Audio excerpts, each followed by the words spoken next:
Well, there is Jorge Luis Gonzalez, tremendous Cuban amateur. We'll tell you more about that later, making his way as a professional. And there is David Graves up here from Dallas, Texas, with not an imposing record. 4 draws on his record at an early stage in his career, which is amazing. And he is hoping to create something of an upset against Gonzalez.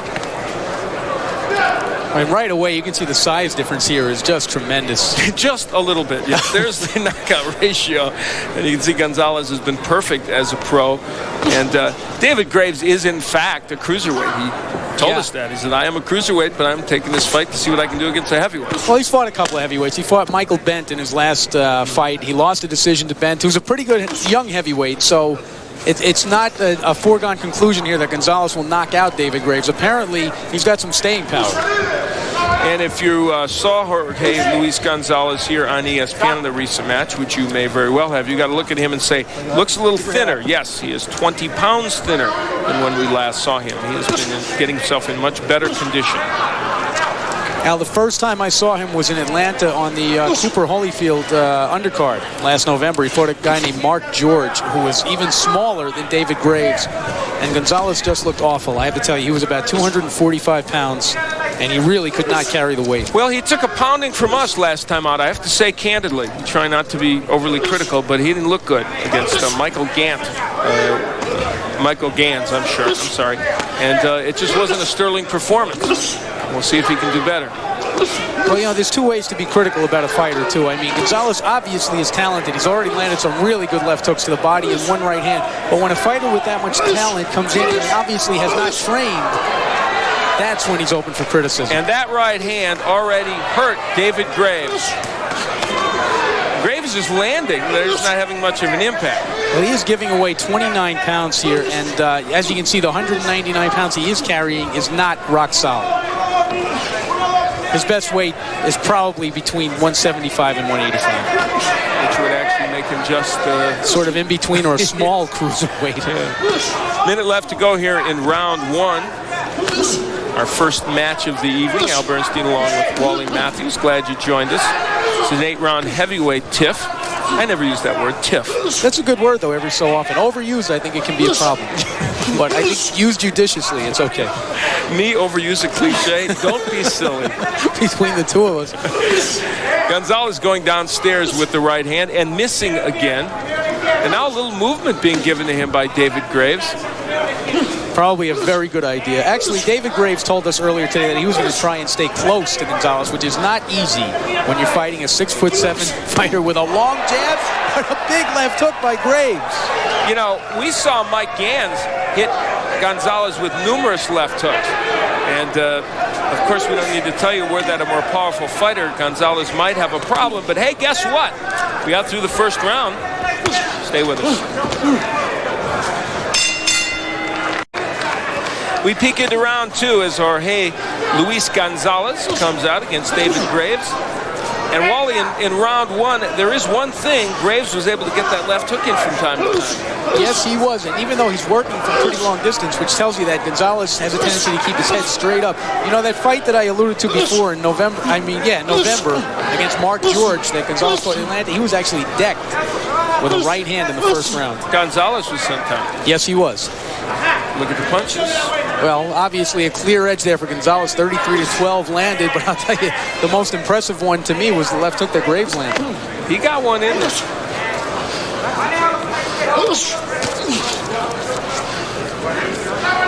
Gonzalez has a good jab, but I don't like the way he keeps his left hand dangling down around his waist. It is really low. I mean, it is about as low as you can possibly hold it.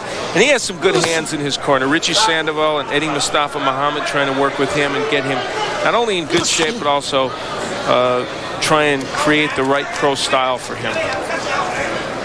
Well, knowing Eddie Mustafa Muhammad, the way he fought and the way he trains his fighters, I know he does not like that at all. We talked about Gonzalez's excellent amateur career. He won both the 1983 and 1987 Pan Am heavyweight gold medals. And along the way, he has never lost to an American, by the way, in competition. He's beaten the likes of Riddick Bowe, Tyrell Biggs. Yes, he's also beaten Lennox Lewis, who was the gold medal winner in 1988. He was hurt very badly by the Cuban boycotts of 1984 and 1988, because he certainly would have been a medal candidate in both those years. Well, there's Graves doubling with the left hook, and Gonzalez kind of laying against the ropes. Is he waiting the counterpunch? This is a strange tendency that Gonzalez has shown us in other fights as well. Certain times of the fight, he just goes passive like this. We saw it against Mike Gans, that's for sure, and it was part of the reason why we were a little critical of Gonzalez. We're in round 2, under a minute left to go. It's scheduled for 8.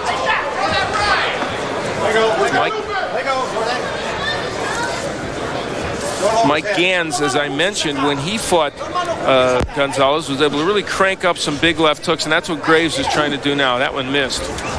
The thing that strikes me about Gonzalez, Al, is that the Cuban amateurs are all very, very well schooled and disciplined. And you rarely see them fight this way, and they usually fight a full 3 minutes of each round. And I'm really surprised that Gonzalez doesn't show a little bit better fundamental skill.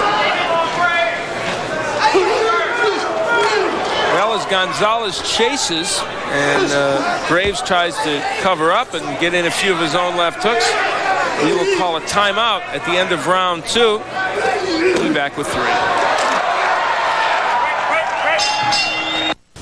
And here we see the problem for David Graves. You know, he can get over those low hands of Gonzalez, but the reach disadvantage is just a little bit too much for him to overcome. He just gets the end of his glove on the head of Jorge Gonzalez.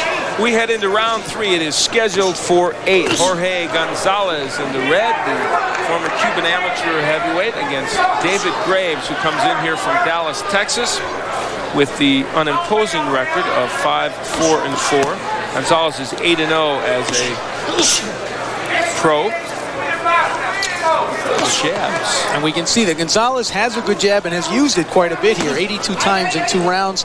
His percentage of landing it has been pretty good too, but after he lets it go, he drops it straight down, and a fighter with a good counter right hand is going to make him pay for that. You know, Jorge Gonzalez in the first 2 rounds of this fight is landing about 50% of his punches, period. He's winning both these rounds. Why am I not sitting here being impressed with him? The reason that I went through my head is because, first of all, he hasn't really done much to discourage David Graves, who's much smaller, far less skilled, but still keeps coming after him, so he's obviously not being hurt that badly. And I guess when you contrast it to what we normally see up-and-coming young heavyweights do, whether they're great or end up being terrific, Mike Tyson would come out like a buzzsaw. He was great. Bruce Seldon, even though he hasn't been great since, came out like a buzzsaw. Tommy Morrison came out like a buzzsaw. I could name, 20 more as you could. That's not what Gonzalez, he doesn't seem to want to impress people. Right, he doesn't seem to fight with a tremendous amount of hunger, which is not something that you expect from a young heavyweight, knowing that there's a pot of gold out there for a guy his size that makes it to the top. But say that as we may, he's certainly winning and dominating against Graves. But, he's landing right hands that are not knocking this cruiserweight fella out. No, they're not.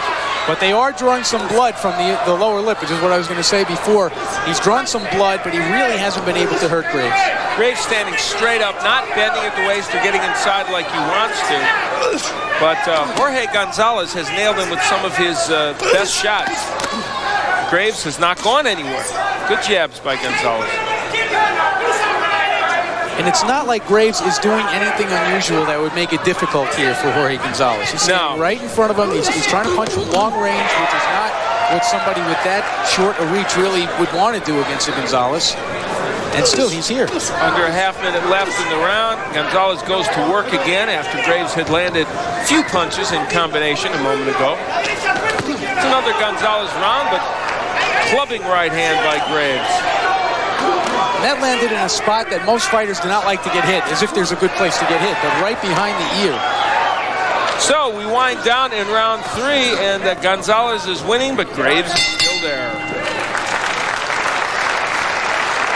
Or maybe just 60 would do, huh? I was a little disappointed to find out he did not know what year Roger Maris hit the 61 homers. I saw that. It made me feel old, Wally, that I know that, and he doesn't. Me too. All right. Okay. We are into round 4. Jorge Gonzalez in the red, and in the black, it is David Graves. Gonzalez has pretty much dominated this match, but Graves, who is by all rights a cruiserweight in against the heavyweight, has shown some grit.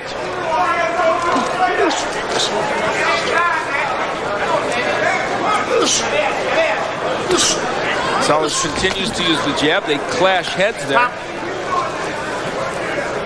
I just have the overwhelming feeling that if Gonzalez went all out, started to let both hands go, he could end the fight, and I just don't understand what's holding him back. That's a good point you're making, and I think, as I said earlier, that's probably what we come to expect from young heavyweights trying to make their way up. You expect them to do that. They're almost mandated to do that. They're supposed to knock these people out in 2 or 3 rounds. Well, yeah, it's not enough just to win in boxing. We all know that, right? I mean, it's the way you win. In fact, you know, Mike McCallum is a case in point. He maybe has not gotten the recognition that he deserves because he's not that kind of a fighter. He's a terrific technician. But heavyweights, you know, I mean, with the exception of Muhammad Ali, there are no technicians. You go out there and you fight. In general, yeah. There are some that have skills, but you have to go out when you're young. Right. You've got to go knock people out and make yourself look impressive. People do not pay to see heavyweight technicians, as a rule. Yeah, generally that is true. And as we get past the halfway point here in round 4, yeah, we're tattooing Jorge Gonzalez a little bit. Of course, we did it the last time he fought. We're not tattooing him any worse than David Graves is. That's true. But he is landing. Gonzalez landing the good jab. And there's the right. The interesting thing to me is that those big shots by Gonzalez are not hurting Graves more than they are. And David Graves shows not that great a fear. He is throwing his shots. And let's say this now. Okay. Give David Graves a little bit of credit. Absolutely. You know, fighting a much bigger man, outmanned, outgunned, he is trying. Yes, which he told us he would at the weigh-in this morning. And to be honest with you, I was a little skeptical because, you know, I looked at the size difference and I said, well, yeah, you know, it's easy to say that now, but let's see what he does when he gets in the ring. Right there, another big right hand. And I don't know that he's hurting Gonzalez, but he is getting some shots in. This is very similar to the Gans fight, although Michael Gans had a little more success even against Gonzalez. I just find Gonzalez, in a way, a little frustrating to watch. I actually find myself wanting to say, keep punching. Well, we'll see if he does that in round 5. We'll be back. We'll go away. Jorge Gonzalez certainly winning, handling his assignment here tonight. And let's see how much he's winning by. Yes. Well, I've given him every round, right, in spite of everything I've said here. I think that he's won every round, but I think David Graves has won over the crowd.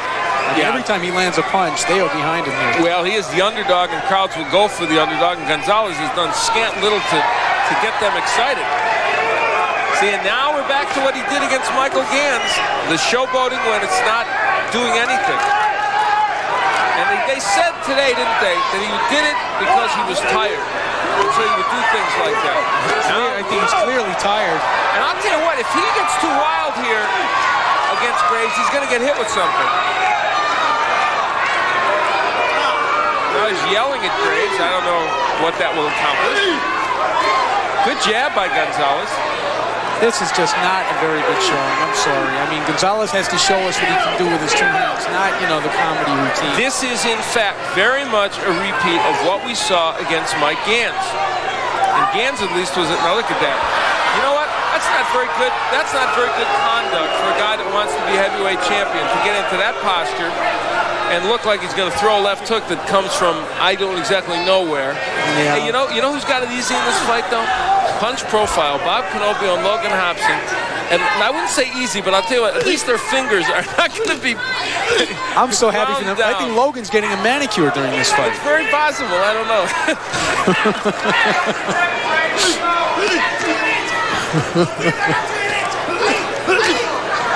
Half a minute left to go in round 5. And we're joking a little bit, but it is a performance by Gonzalez that is not what he wanted. You know, and we've seen Sugar Ray Leonard showboat a little bit and clown a little bit in the ring, but he earned that through years and years of great performances. I don't think Gonzalez has in 8 well, fights. Also, he did it at a time when he was frustrating his opponent and was doing something in addition to it. That'll do it. And for Jorge Gonzalez, I think frustration on his part, and that man Eddie Mustafa Muhammad, I don't think he could be pleased with what has happened here. No, I'm sure he is not. And we know David Graves isn't. Miguel Diaz, Richie Sanders. No good. Hold on. Come on. Come in. Esto ya está. La boca está cerrada. You know, part of the problem is there's a language barrier in the corner. Eddie can't give directions directly to Gonzalez because he speaks very, very little English. No problem, champion. No problem. Come on, champ. No problem. And Miguel Diaz speaking Spanish to him. Oh, champion. No problem. ¿Cuál es este, cojones? ¿Qué salto este? ¿Qué salto este? What round is this? 6. 7 coming up.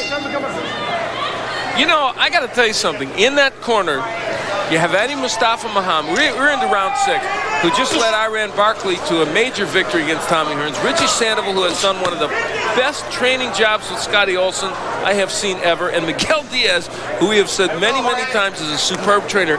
And you know what? That's not a good corner. With 3 great guys in there, given Gonzalez's attitude, 2 of the 3 do speak Spanish, so communication could come there. I'm not going to blame those 3 guys because I've seen them do great work. So guess who I'm blaming? Well, round 6. I didn't get the feeling like he was listening at all. He didn't I think care. he did more talking than he did listening. No. Well, we're into round 6, and how do we get on this soapbox? It's a good thing we're not talking about foreign policy. And don't get on Murphy Brown. Do me a favor, okay? God damn. I will not touch that issue. And meanwhile, Jorge Gonzalez is being silly in the ring, and David Graves doesn't quite have the skill level to take advantage of it. You know, I don't want to sound self-righteous, but this offends me a little bit because David Graves is giving a terrific effort, you know, for considering what he has. That's right. And Gonzalez is basically making fun of him and not making a fight out of it. And David Graves is tired enough now that he's having a real hard time taking advantage at all of what Gonzalez is offering. Now, David Graves was supposed to fight Al Cole, who is top cruiserweight contender. That's what he was training for, and then when they offered this fight, he took it. I think that would have been a pretty good fight. Yes, he would have been competitive against Al Cole, and I think as a cruiserweight, you can see David Graves is not totally without skills. No, he's just in, you know, over his weight class, obviously. Maybe not even over his skill level, but the size is just too much. Exactly. A left hook gets there, and see, Gonzalez must be too tired to punch, so he's just posturing and doing all that stuff. We're in round 6, and if you joined us late, you missed some weird stuff from Jorge Gonzalez. But coming up, have no fear. We've got Mike McCallum, who is about as dedicated to his craft as Gonzalez isn't, taking on Furman Chirino. I think these 2 gentlemen are what the expression diametrically opposed means. Yeah, that's Gonzalez true. and McCallum. This is a fact. Half a minute left to go here in round 6. Heavyweights, Gonzalez in the red and David Graves in the black. Odd maneuver by Gonzalez as he tries a left uppercut from very far back. Let me try this theory out in 5 seconds. He's got 8 straight knockouts. Perhaps he felt by round 4 that he can't stop this guy, and he's become frustrated and has stopped trying. Well put and concise. We'll be back for round 7. I hope you will. You know, we should make clear that the criticism of Gonzalez is not personal. I mean, we sat with him this morning, and he's, you know, a nice gentleman, pleasant enough, but, you know, there comes a time when you have to perform. Yeah, and as you said, maybe the word being offended is strong, but in the case of the sport, I think it's the fact that you want to see most boxers, 98 to 99% of the boxers we see give a terrific effort, are in very good shape, and come here with a very serious intention to win and perform well. Well, let me clarify my use of the word offended. Okay? I don't think that any athlete in a competitive situation should be embarrassed by it. Yeah, and I don't think it was too strong a word to use. I'm just saying it's, you know, in this case, probably justified. Under a minute left to go in round 7. A round in which, I'll tell you what, I think David Graves might be winning his first round of the bout. Just on sheer activity. Absolutely. And he did land a few punches here against the ropes right above us. And a couple body shots were getting in. I wonder what would have happened had he been fighting this fight, which he talked to us about fighting on the inside from the whole beginning of the fight, working the body of Gonzalez. Well, you know, let's take into account human nature. When you get in there with a guy who's 6 inches taller than you and 30 pounds heavier, it takes a little while before you feel comfortable enough to do this. He does look imposing, Gonzalez. Oh, yeah. And he does obviously hit with some power. Interestingly, Graves just missing with that left hook. Graves had been knocked out in 1990 by Vincent Bulwer, who was really a cruiserweight, maybe a super middleweight if you want to get down to it, or light heavyweight. But it doesn't look like Gonzalez is going to do it. Back at Bally's here in Las Vegas, and look who's here. Hey, you know that guy. Sure, he's a pretty good coach, wasn't he? Maybe they ought to add him to Gonzalez's corner. I think he should start an announcing career. I really do. John Madden here, a big fight fan. John was here in Las Vegas many times for the big matches. Great guy. I'd love to hear what he would have to say about this fight. His sound effects alone would be good. He'd certainly be using a telestrator. We're into round 8. It is the final round. I hear a sigh of relief across America. Jorge Gonzalez in the red trunks. David Graves in the black. Gonzalez undefeated at 8-0 with 8 KOs. If, in fact, Graves goes the distance with him, it will be the first time anyone has done so as a pro. Well, right now, Gonzalez does not seem very intent in trying to keep that record intact. Go over there, Jorge. Both wrists. Some repairs to the gloves of David Graves. How good a cruiserweight could David Graves be, Wally? It's hard to tell against fighting such a big man, but I think 10 pounds lighter could not help but improve his condition. He's very, very aggressive. I think he hits with a little bit of kick because I know he got Gonzalez's attention, at least with that left hook in the first round. Then again, if he fought a cruiserweight, nobody would know who he was. Get back over the corner. That's a problem. It really is. Because well, it's kind of a dead-end weight class. It is, although I think with some people going into it now, Orland Norris coming down, some other people, getting a little more exposure. You're not going to make the kind of money you make as a heavyweight, but I think we see more and more small heavyweights who could be cruiserweights putting on that extra 10 pounds because they don't want to get lost in the anonymity of that division. Yeah, that's true. Well, he took a step up tonight, did David Graves, trying to handle Jorge Gonzalez, and he has gone the distance, it looks like, so far. And in addition, has landed his share of punches along the way. Now, this I don't understand. It's the second time Gonzalez did that, where Graves buried his head on his chest, threw a couple of punches to the body, which seemed to be legal punches, and he looked at the referee. Gonzalez did, as if to say, you know, break this up. What's happening? I think he was claiming he was butted to the stomach. Well, he might have a cutting problem there, and that could be serious. Don't laugh. We did a fight in Italy here on Top Rank Boxing where one fighter did butt the other fighter in his stomach, got him right in the solar plexus. He went down. They called it a knockout. True story. True story. Oh, I'd love to see that happen right now. Halfway through round 8, the final round. Gonzalez in the red, Graves in the black. Gonzalez now looking for a knockout, yelling at David Graves, so Graves yells back at him. I know Gonzalez said, "Why didn't you stay there and let me hit you with that right hand? How dare you not cooperate?" Remember our main event still to come. Mike McCallum, Herman Chirino. And you'll also get a look at a young welterweight who's making lots of noise, Skipper Kelp. That will be prior to that. Gonzalez does not like to fight inside at all, Al. Whenever they get inside like that, he constantly looks for a break. Under a minute left to go in this bout. Stop.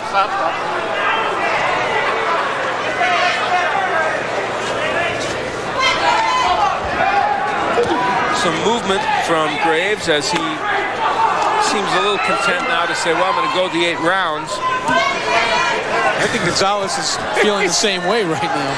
Now, to say those are unorthodox punches is just the understatement of the decade. What is the point of that? Jorge Gonzalez hitting him right on the back and the back of the head. Side headlock and a right to the body. I could be a wrestling announcer if I do this long enough. This one is over. And I mean that. And Jorge Gonzalez, as if to punctuate what this fight was all about, missed with a right hand while David Graves was walking away and had his hands down. So that tells you about this bout. His back turned to him. And so it went the full 8. There's no doubt, I'm sure, that Jorge Gonzalez will win the match. We trashed him, yes. We were difficult to to him in terms of our commentary. We were the last time. And again, it is nothing personal. He's not improving, Wally. In fact, he was much better as an amateur. He was much Infinitely better as an amateur. Don't forget, that 3-round distance psychologically could make a big difference with him. He might be conserving energy. He's had problems with conditioning. This is probably the best shape we've ever seen him in. And he's still, that's running out of gas. That is a scary thought. Yeah. And, the reason I think that, people will say, my God, give the guy a break. But he was a terrific amateur. Right. I mean, he beat the likes of Riddick Bowe and the rest and Lennox Lewis when he was an amateur. So he should be better than this. Well, maybe he will be. But in any case, he'll get a win here tonight. And in a moment or two, we should get the official results from Michael Buffer. In fact, no, we're not quite sure. He's going to check the scorecards again. But I think you hit on the key point right there. If Gonzalez was a hopeless case and had no talent, we couldn't sit here and say the things that we've said tonight. No, it's true. But, I mean, this is a fighter who should be much better than he is and might someday be. Okay, here's Michael Buffer with the decision. Ladies and gentlemen, here at Bally's, we go to the scorecards. Dick Houck scores the bout 77-75. Hal Miller has it 78-74. And Dave Moretti scores it 78-74 for the winner by unanimous decision, Jorge Luis Gonzalez. And so, a little closer than we thought, Jorge Luis Gonzalez will be back with a lot more boxing. Don't go away.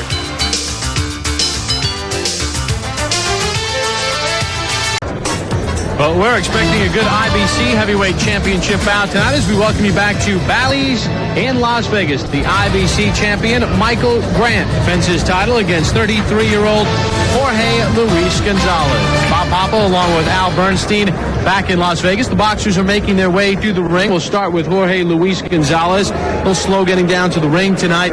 Al, he's had trouble, though, over his last few fights. He really has. He's lost 3 of his last 5 fights, has Jorge Gonzalez. And during the course of those losses, he really has not been very impressive. Many people, when he won those first 23 pro fights, thought he was going to be a big force in the heavyweight division. But his defense has been absolutely abysmal. Riddick Bowe landed 82% of all the jabs he threw against Jorge Gonzalez, and that was a problem. And they see a graphic demonstration of what he's done in his last 5 fights. Some of those names are big names, but not good performances. Yeah, Riddick Bowe landed 63% of his punches, 82% of his jabs, and Tim Witherspoon landed 54% of his power punches in that bout. So now we take a look at the man he's fighting tonight, a young man on the rise. His name is Michael Grant, 25-0, and now this guy is just getting better and better. He really is. About a year and a half ago, there were many people that thought the jury was still out on him, but I think now people are pretty unanimous in their feeling that he is going to be a very good heavyweight, and there you see his progress. Even the fight with Jeff Wooden was a nice win, but really not a great performance. But boy, he kicked it up several notches against Butler, and very good against Al Cole. Yeah, against Al Cole, he landed 52% of his punches, 67% of his power punches. We've seen him 3 times of those last 5 here on ESPN. Is he ready to make that next step, though? I really believe he is, and I think how well he disposes of Gonzalez may tell us that. He needs, from a marketing standpoint, I think, to go out and really get Jorge Gonzalez within the first 5 rounds. He's well-spoken, he plays the piano, and he'd like to tickle Jorge Luis Gonzalez tonight. We send it to our ring announcer, Jimmy Lennon Jr. Ladies and gentlemen in attendance and sports fans joining us across the nation on ESPN, we welcome you to our featured bout of the evening, brought to you by Main Events in association with Bally's Las Vegas and the undisputed, undefeated king of beers, Budweiser. This Bud's for you. This bout coming away is sanctioned by the International Boxing Council, President Joseph Blackie Gennaro, supervisors in attendance Debbie Jones and Steve Rivera. Along with the Nevada State Athletic Commission, Chairman is Dr. Elias Ghanem, Executive Director Mark Ratner.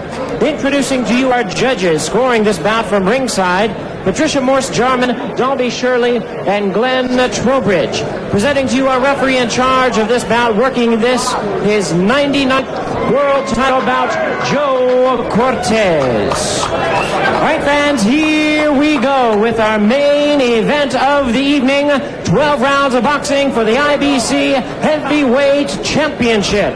Introducing to you first the challenger on my right. He is fighting out of the red corner. Entering the ring wearing purple trunks with gold trim. Fighting out of Las Vegas, Nevada by way of Havana, Cuba. He He weighed in at an even 250 pounds. His record stands at 25 wins, 3 losses, 23 big wins coming by way of knockout. Introducing the challenger, Jorge Luis Gonzalez.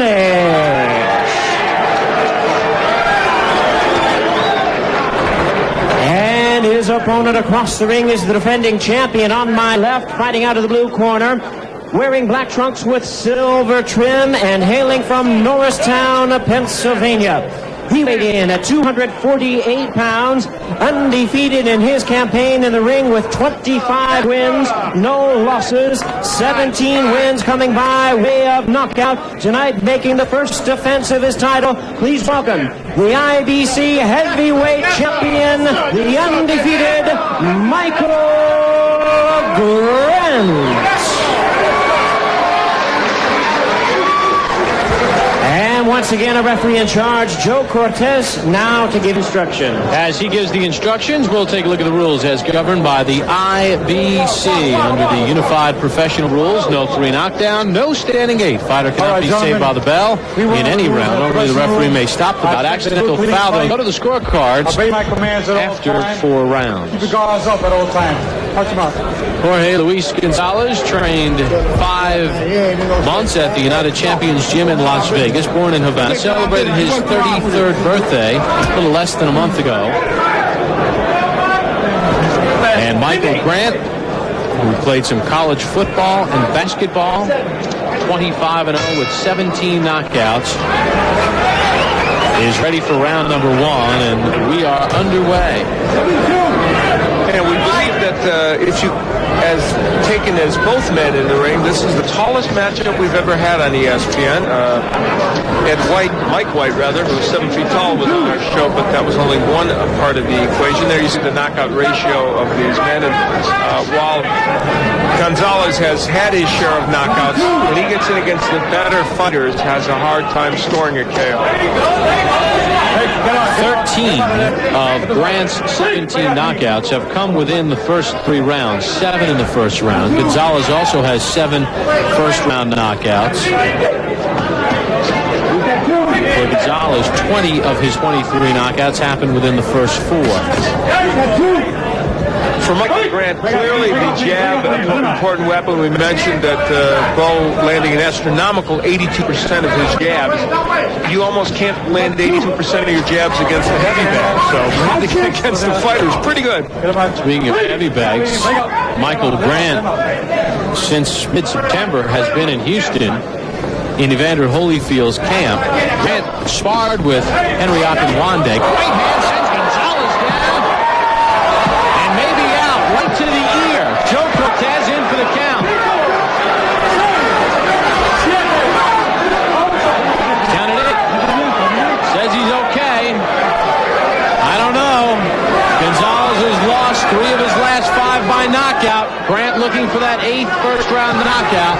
I doubt this is going beyond the first round. There's plenty of time left in this round for Grant to get him out. I just hope he doesn't fall right here. A lot of holding and hitting by Grant.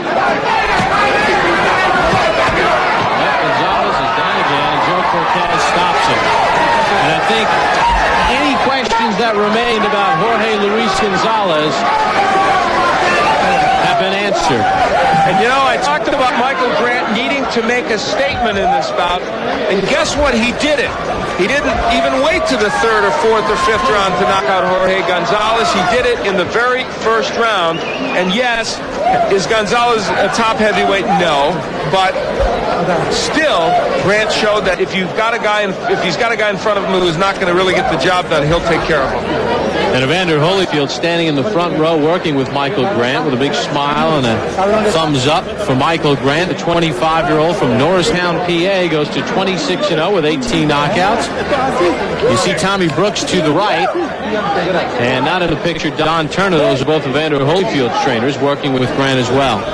And they feel that Michael Grant has made huge progress, and boy, he has. I mean, he is a guy who is starting to really put the whole package together. That's Bill Caton, his manager, who says that he thinks Grant will be the greatest heavyweight of all time. That may be high praise. And there's Evander. He is leaving the building. Good night for Evander. Vernon Forrest and Michael Grant both win, and he can leave and get some rest. Perfect. Take a look at the first knockdown of the bout. I think it was a right to the ear. Michael Grant using the jab to set things up, and then coming with the right hand right on the chin, actually, of Gonzalez, and he went down in a heap. And then there would be the second knockdown, the end of the fight, with Gonzalez in all kinds of trouble. You know, Grant landed 9 of 20 jabs, which helped set up all this, and by establishing the jab, he was able to land the right almost at will, and for Gonzalez, he ends up in a very uncomfortable position on that mat. Well, Michael Grant rated himself as sort of like a junior in college. He hasn't been boxing a very long time. He says next year he'll be a senior. He might have just skipped a grade. He might be ready to graduate come next summer and get a shot at a title. Magna cum laude, I'd say. At least for tonight. He was at the head of the class as he stops Jorge Gonzalez in round 1. Jimmy Lennon Jr. is standing by with the official time of the stoppage. Gentlemen, in our main event here in Bally's, Las Vegas, we have a time of 2 minutes even in the first round. A referee in charge, Joe Cortez, stops the contest. The winner by way of technical knockout. He is still undefeated and still the IBC heavyweight champion, the undefeated Michael Grant. Well, Michael Grant enjoys playing the piano, and tonight it was a virtuoso performance as he stops Jorge Gonzalez at 2 minutes of round number 1 to retain his IBC heavyweight championship. Michael has his belt. Al has grabbed his microphone. We'll take it to the ring to talk with Michael Grant after this time out on ESPN's Championship Boxing.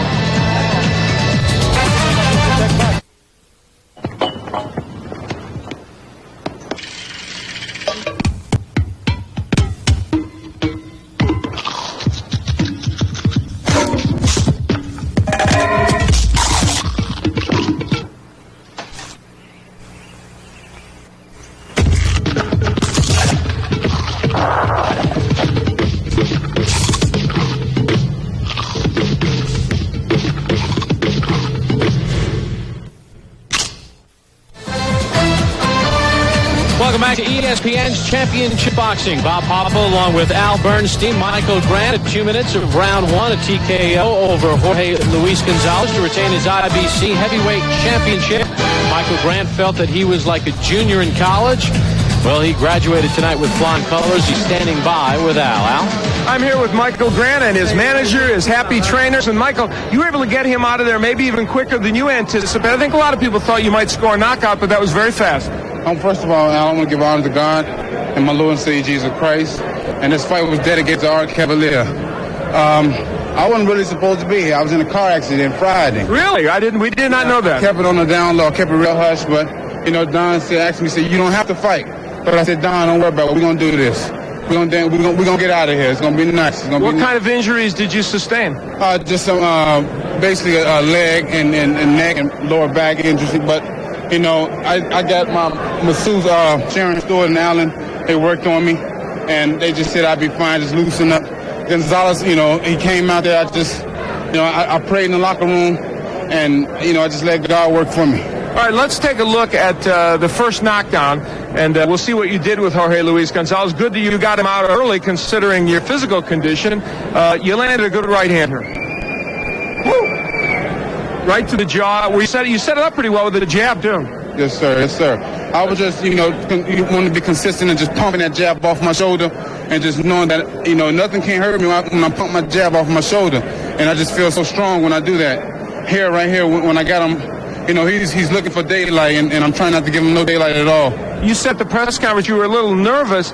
Was it because of that car accident without us all knowing that? Well, it was the car accident. I phased that out. It was just that I sparred with Gonzalez early in my career, and before I even was pro, I was an amateur, and he hurt me in the gym and everything. I was a green kid. I didn't know anything, and I felt a little shaken up about that.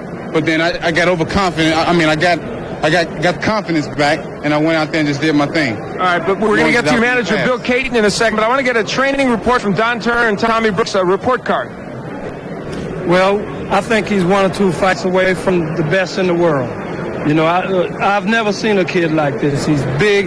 Nobody's stronger than him, and he's ready. Tommy? Yeah, we worked on throwing that fastball right hand back in the dressing room, and that's what he caught him with, that fastball right hand. The baseball upbringing. Bill Caton, what's next for Michael Grant? I said at the press conference that he's on his way to becoming the best heavyweight in the world, and he is. He's well on his way.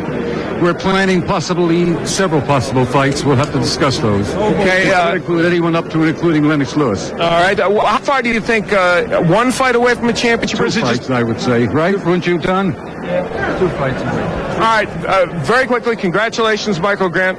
Good effort. Thanks, Al. I appreciate that. All right. Michael Grant gets the job done. We'll be back. Bob Papa, you're inside. All right, he was referring to Art Cavalieri, longtime employee of Main Event, a trainer and cut man. Artie passed away 2 months ago. Our condolences to the Cavalier family and his wife, Ethel. Michael Grant with a very significant victory tonight. More boxing to come from Las Vegas.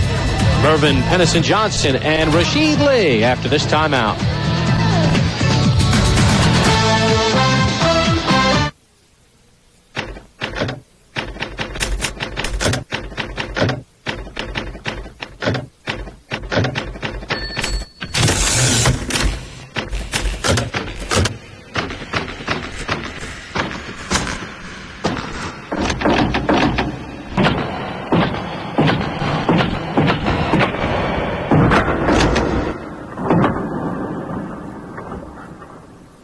Contact your local ALS society. Time to test your boxing knowledge with our ESPN Championship Boxing Quiz, and it involves Michael Moore. Who did Michael beat in 1988 to win the WBO light heavyweight title? Could it have been Alex Stewart, Michael Spinks, how about Ramsey Hassan, or maybe Dwight Braxton?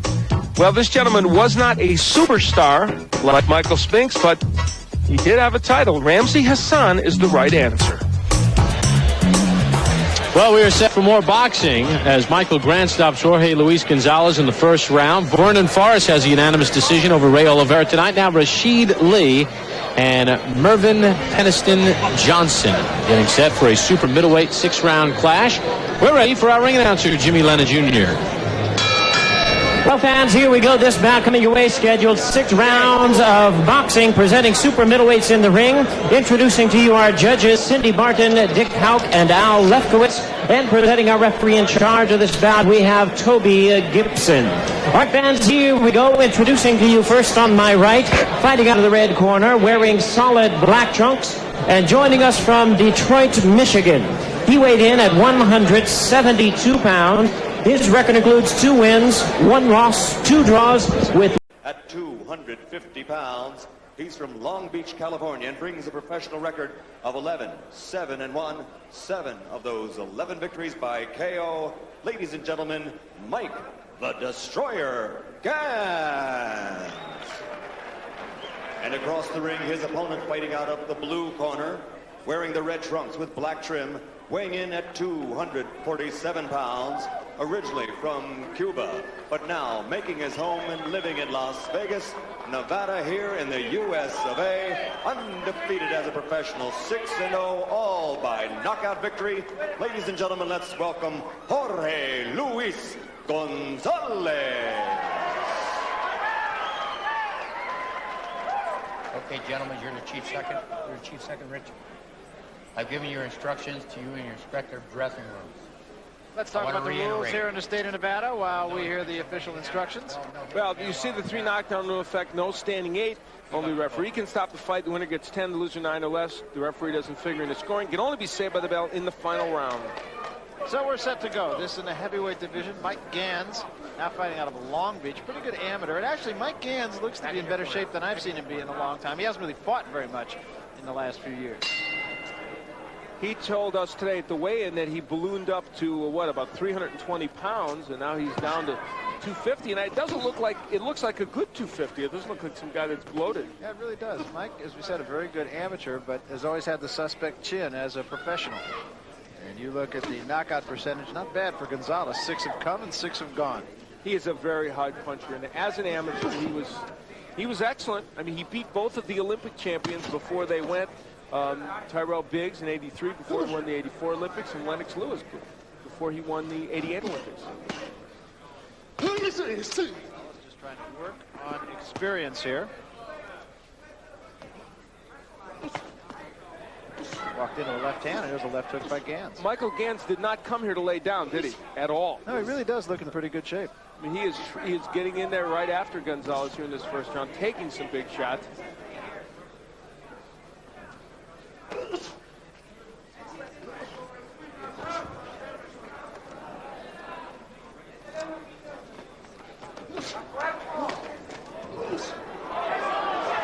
right hand, and that staggered Gans.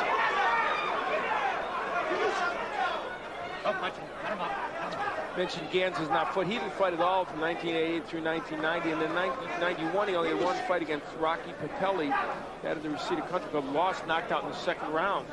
Yeah, in fact, he hasn't had a win since 1985, so to say that it's been a dry spell is to be kind. He's 32 years old. Gonzalez is 27, although some people think he might be a little older than that. Ken Norton syndrome at work. Kenny always was. Kenny was funny about it always.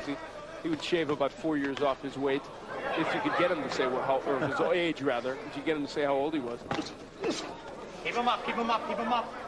That right hand got there by Gans, Barry. I think the overhand right's a punch he can get in occasionally to Gonzalez. But unfortunately for Gans, Gonzalez can knock him backward with a jab. Yeah, he's taking some big shots. With a good right hand and a left hand staggers Gans again. Gonzalez is hurting him with all those shots.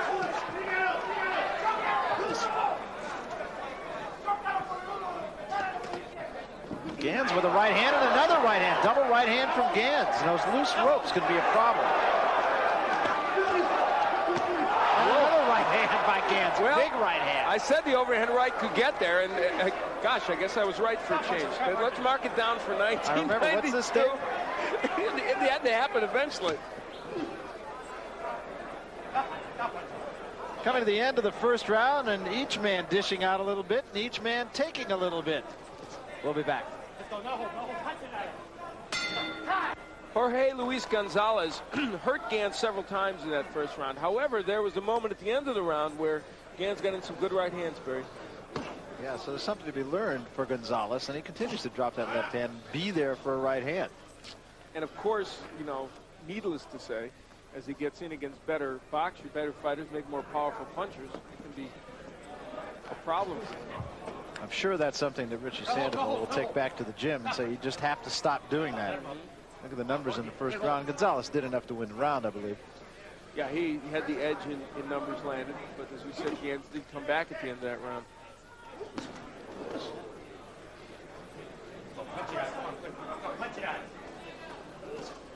Now, Michael Gans knows one thing, right? He knows he can land the overhand right, but he knows he can't land it every time if he just throws the overhand right. So he's got to say to himself, maybe I'll feint to the body with the jab and come with the right hand. Maybe I'll throw a right to the body and then an overhand right. There's got to be something else happening now for him to land that right, so Gonzalez just can't concentrate on it. And even though in theory Gans has been fighting for 11 years, in point of fact, he's only been fighting for 5 and has only had 19 fights. That's true. Now there, he jabbed to the body, Gans. He may be trying to set up that right hand with it. Gonzalez also has stopped using his jab as much as he was in the first round. See, Michael Gans is doing a smart thing. He's starting to throw that right to the body so then he can land it to the head.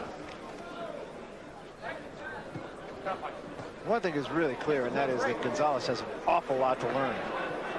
Yeah, and you know, the interesting thing is with all that amateur experience, and I talked to them about it, Sandoval and also Eddie Mustafa Muhammad, who's been working with him, they didn't feel Gonzalez was that far from being right there with the top heavyweights. But I agree with you. I think there's some rough edges to be polished yet. Yeah, he just seems to make a lot of very fundamental mistakes, starting with the fact that his left hand's at his hip. Come here. Come here. Come here. Which could also account for the fact that he doesn't have a very effective jab. Yeah, he's not getting it out there. When he throws it, it's okay, but he's not really throwing it very much in a row. Toby Gibson warning them both. They've both been hitting on the break and assorted other transgressions. Gonzalez speaks no English, so he probably had no idea what Toby Gibson was saying.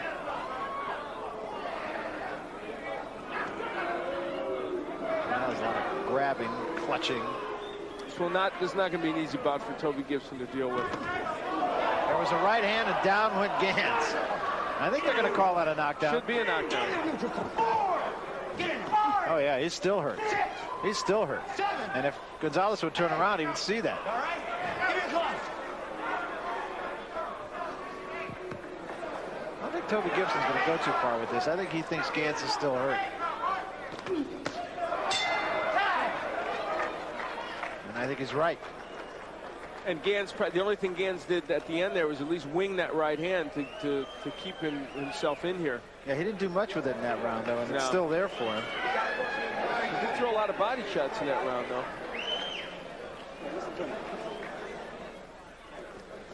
As we go back and we'll see Gans coming in, getting hit with a counter right hand. And he goes down, and because of the nature of the way he went down, get all tangled up with Gonzalez.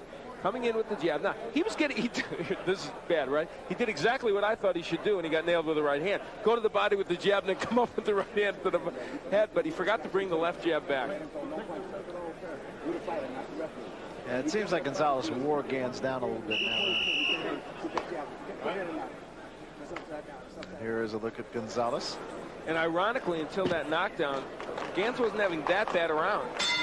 He really wasn't. Start boxing, gentlemen. Toby Gibson says start boxing. That's it. Start boxing. That may be an appropriate point. Now Gonzalez started to work the jab. Boy, I'll tell you what. Those are some lean numbers right there. But it was close, though. Yeah. And it was that one punch, that eighth punch that he threw, see, that made the difference. It was the knockout punch. On your card, a 2-point round in the second round because of the knockdown. Yeah, and I was almost tempted to make it a 1-point round because I knew it was close, but the knockdown made me switch to a 2-point. Stop punching. Unfortunately, with that lack of action, you could have scored at 5-3. It's true. You're watching those amateur officials, haven't you? That's right.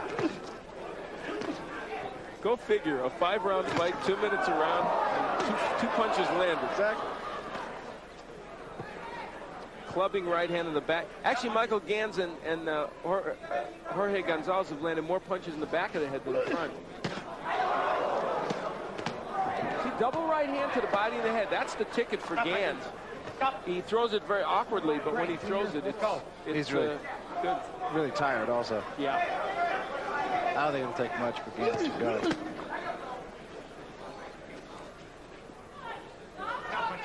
Tell you what, though, Jorge Gonzalez so far has not looked like, I got to say this, not to be overly critical, he has not been a world beater. He's facing a guy who's fought very little in the last 4 years, and you know what? He's not looking at, I got to tell you, he's not putting his punches together as well as they would have liked. This is not the kind of debut on television that they wanted for Jorge Gonzalez. No, he looks very raw, very awkward, and as we said earlier, he makes some fundamental mistakes. He's got some power. He showed the jab at the beginning of the last round. Honestly, I thought he was more impressive the times I saw him as an amateur. Let him go. Let him go. Next time it's a point.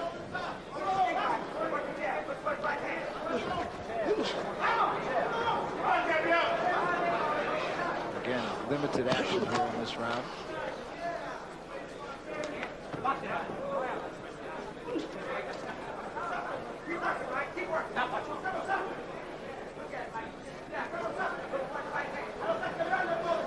Both fighters are tired, and I think Gans is more tired than Gonzalez. And look when Gonzalez does use the jab and comes behind it. See, that move Gonzalez just made, you know, against a really good heavyweight, he's going to get nailed. Yeah, we'll come right up the middle against him. So again, Gonzalez probably doing enough to win the round, but not impressively. Can't give him time.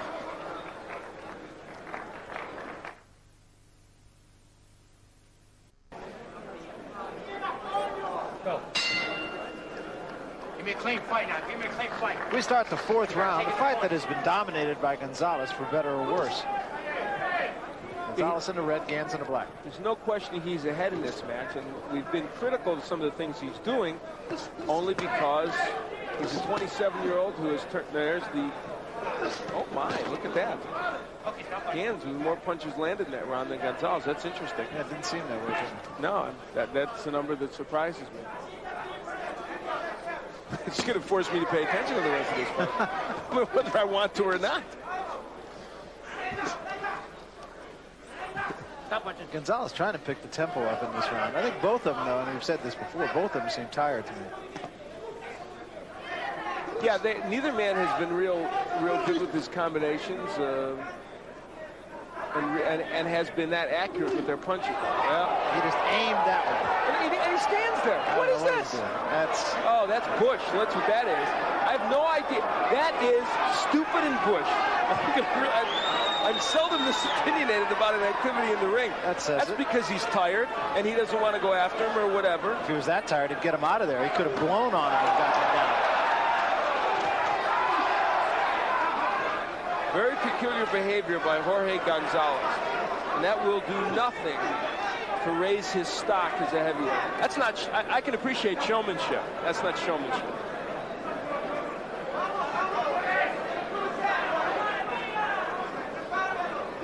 Why do you think he would do that? I Fatigue don't have the or- slightest idea. Well, if it was fatigue, you'd think you'd go get him out of there. Well, he was yeah. one punch away. I mean, just maybe, I don't know. I mean, why would you just stand there and do that after you've hurt the guy? It's almost as if he didn't want to go after him, so he said, oh, I can't think of anything else to do. You know, the simple fact is, Gans is doing more now. Yes, he let Gans right back into this bout. The second time he had him hurt in the manner that he might have knocked him out.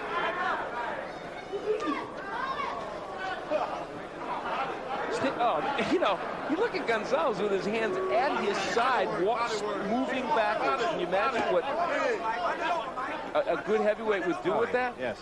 I mean, I know we're being very... And he is nowhere near either being or fighting a good heavyweight.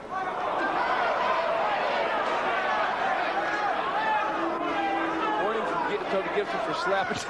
Toby Gibson is very annoyed. But then so are we. That's what he's trying to club. Pretty ugly. It turned out, it was starting out to be a very interesting heavyweight encounter. And a combination of bizarre behavior by Gonzalez and the slow pace has made it otherwise. Right hand, down goes Gans, and he may stay down. 3, 4, 5, 6, 7, 8. Give me your glove.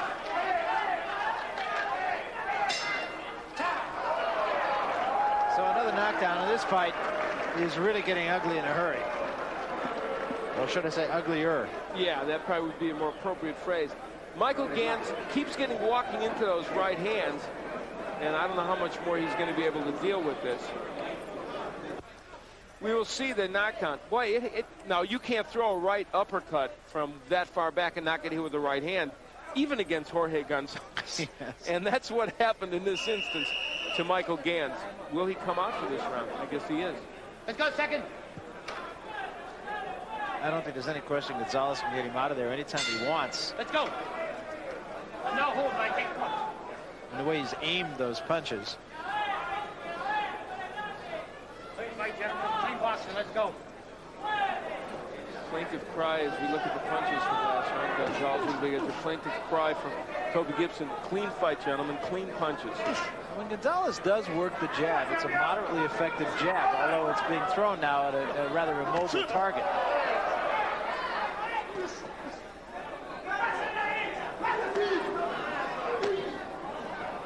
I have to tell you, this is as amateurish an effort from Jorge Gonzalez, much more than I would have expected from him. And I got to tell you something, I'm telling you, he was better as an amateur. He looked better in his amateur days.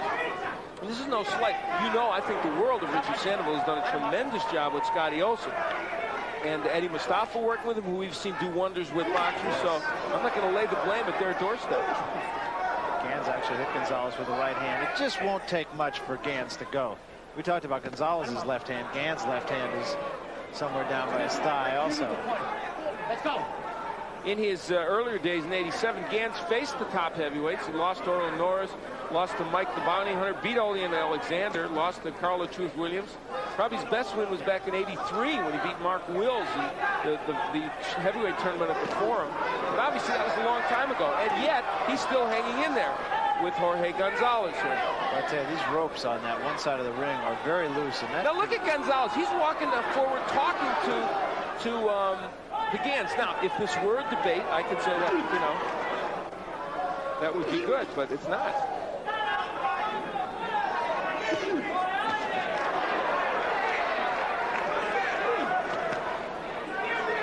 I think if you're going to whoop like Gonzalez is, you better be able to bite. Yeah. And you better be doing something impressive behind it.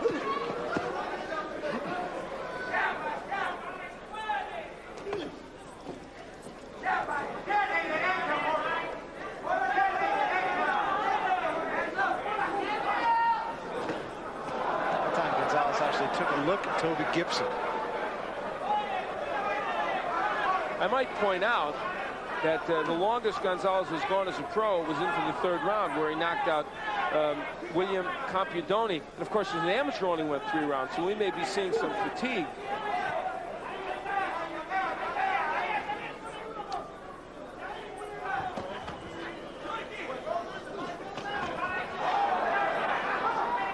Gans really trying harder than Gonzalez is. He is. End of the 5th round, and we are going to plunge into round 6. Or is it dive?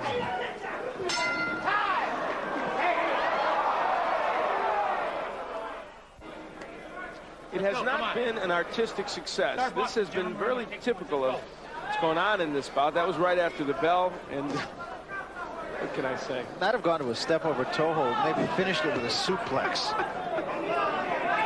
You've got a very good point there. By the way, it's a delight to have you back. That's good. I'm sure you're thrilled to be here at this point, but this is terrific. It's a delight to have you back after your week of doing basketball. We were up in Villa Roma. How were the Catskills? They were delightful. Kevin Pompey fought a very, very good match in winning last week. Very clever match, different from his normal slugging. Big right hand, Whoops. and there goes he. Over here. Get over here. Now they got to direct Gonzalez to a neutral corner. 6. This might be good to stop right now. Give me your glove. Give me your glove. I don't think Gans wants anymore. Yeah, that's good it. work, Toby Gibson. Good work. He saw hesitation on Gans's part. And you don't often hear a crowd boo a winner, a knockout winner especially, but that was flat ugly. Wasn't a good performance. I mean, Michael Gans here tried. He's been off. He's only fought a couple of times in the last 5 years. He made an effort. It wasn't good enough.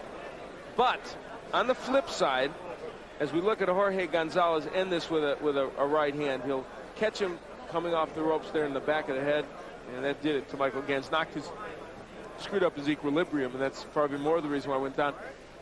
But for Jorge Gonzalez, as you look at him, and our mission is not to sit here and trash fighters. We've explained to you what an excellent amateur he was, beat a couple of gold medalists before they won the gold medal, but tonight didn't look good and he looks like he's regressed instead of going forward as a fighter. Yeah, he's got a long, long way to go before he's to be considered as anything that he's even considered a remote challenge to the heavyweight championship.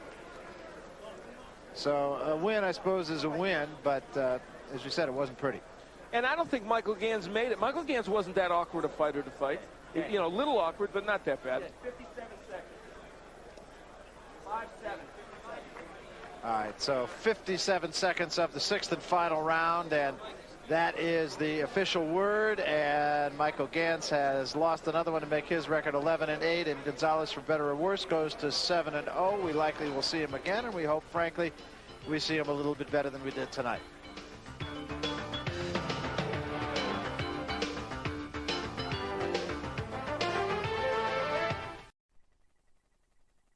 And when the bell rings, the man in charge of the action, your referee, Joe Santarpia. And now, ladies and gentlemen, for the first of 3 times tonight, from Madison Square Garden, let's get ready to rumble!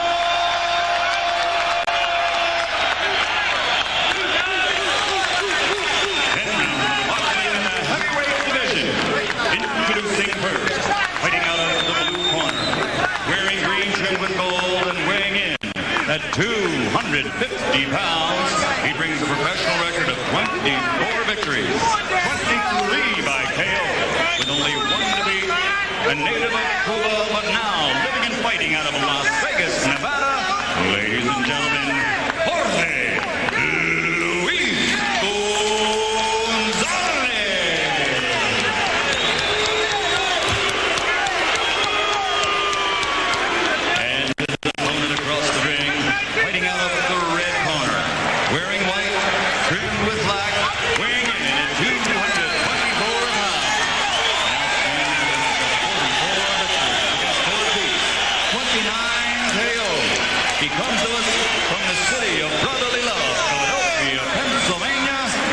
ladies and gentlemen, presenting the former two-time heavyweight champion of the world,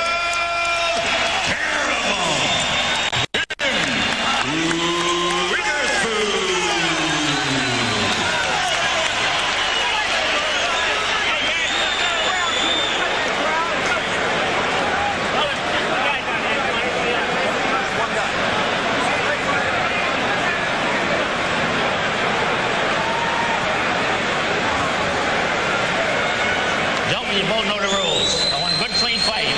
Are there any questions? No. Okay, shake hands now, and God bless you both. Good luck. And we start now, the first round. Tim Witherspoon and Jorge Luis Gonzalez. There you get a look at Gonzalez.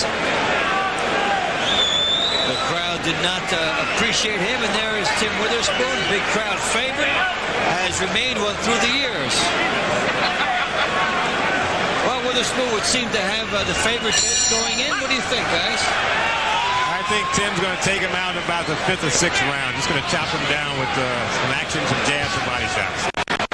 Witherspoon clearly is the favorite in this fight. Jorge Luis Gonzalez is going to probably have to fight the best fight of his life to win tonight. I don't think he can do it.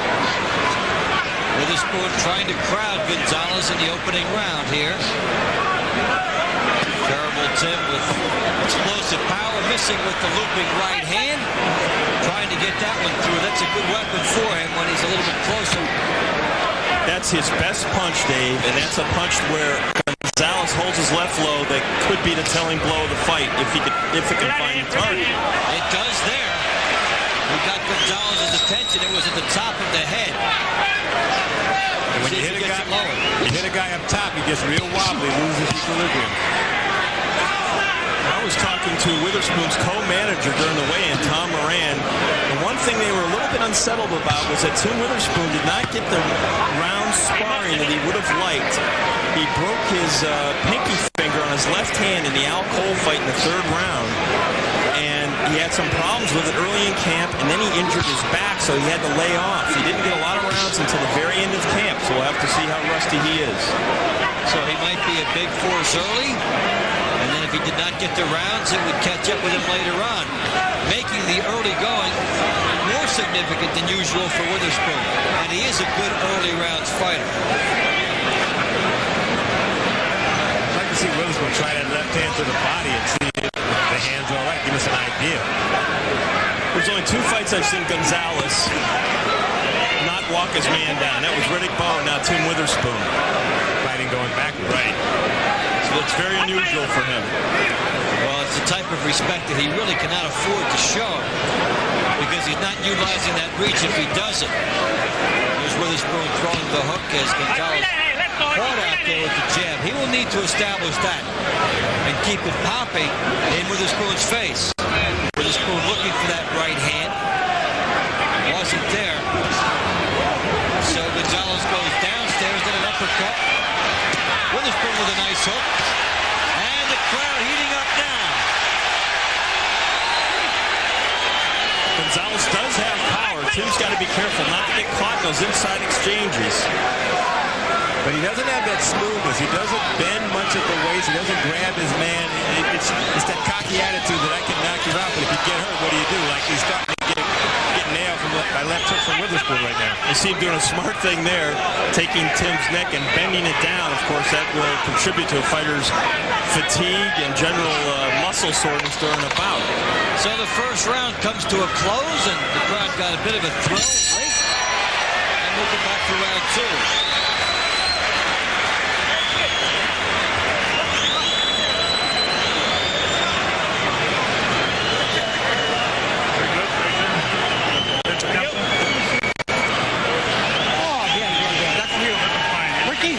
Put this on that eye. The bottom of that eye.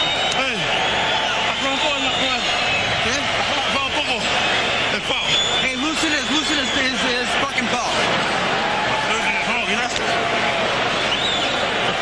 The belt. Loosen a little bit. ¿Está bien? Perfecto. Oye, lo dañaste ahí. You don't want it.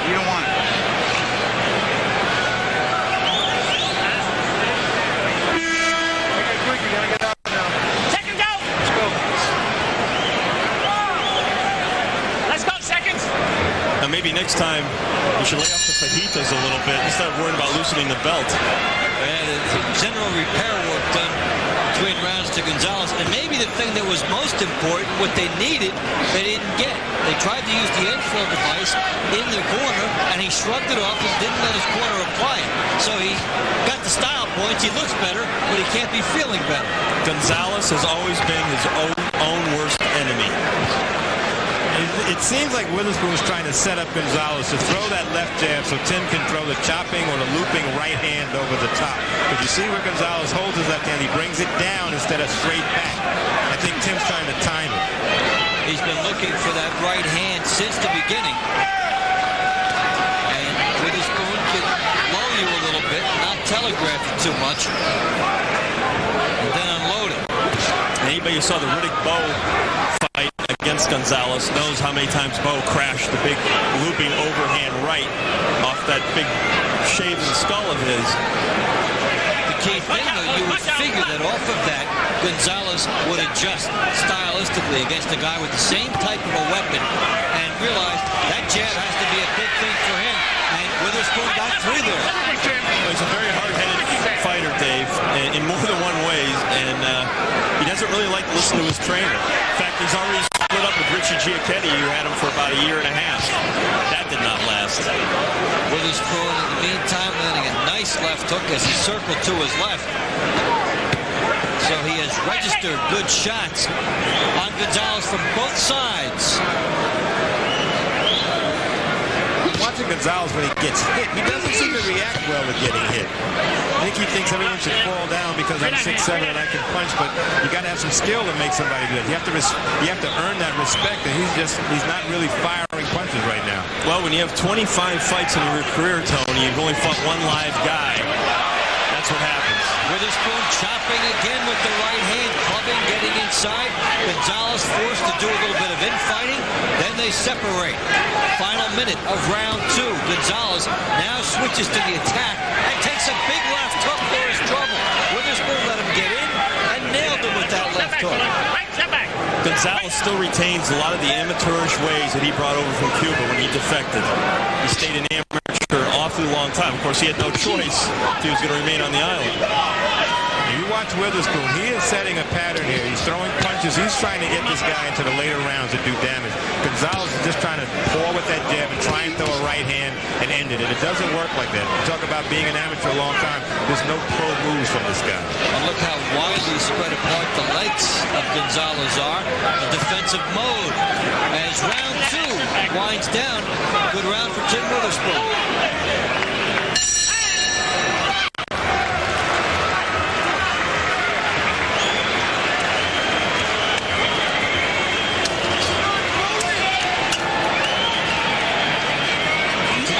Okay, open up. Settle down and relax and go to that body. Keep your hands up. Go to that body till you can open up something. From either side.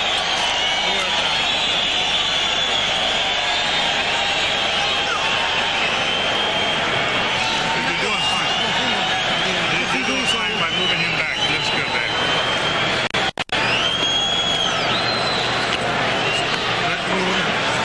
Well, there's the look at the eye of Gonzalez, which last round he did not get that attention on the ends. Well, this round they do give it to him, and that could be a recurring problem. When you're in there. Now, please. All right, let's go. Witherspoon with the ability to jab and open up the puffiness here as round three begins. Tim Witherspoon in the white trunks. Former two-time champion in the division, and Jorge Luis Gonzalez needing a victory over a name opponent to be taken seriously in the division.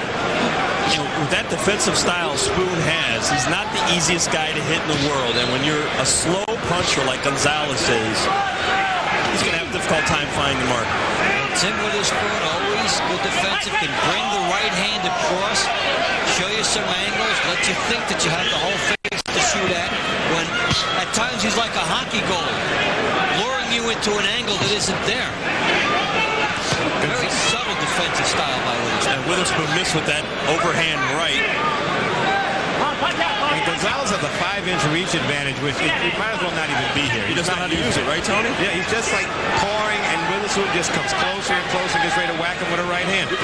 Gonzalez should be throwing 3 times the amount of jabs that he is doing now. He should always have it working, even if it's not landing. At least make Witherspoon reload. Well, I think part of Gonzalez's problem is with stamina. And I don't think he lets it all hang out for much of the round because he's worried if he can go the distance. And consequently, he's not at times, like you say, doubling, tripling up on the jab. Does he throw a hook at all? And occasionally you'll see him step inside and throw the right uppercut. There he shot the right cross to Timmy Witherspoon.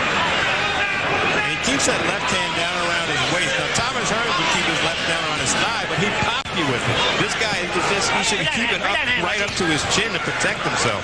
And in this division, Ali did it too, yet he wasn't tired. That's the major difference we might see here.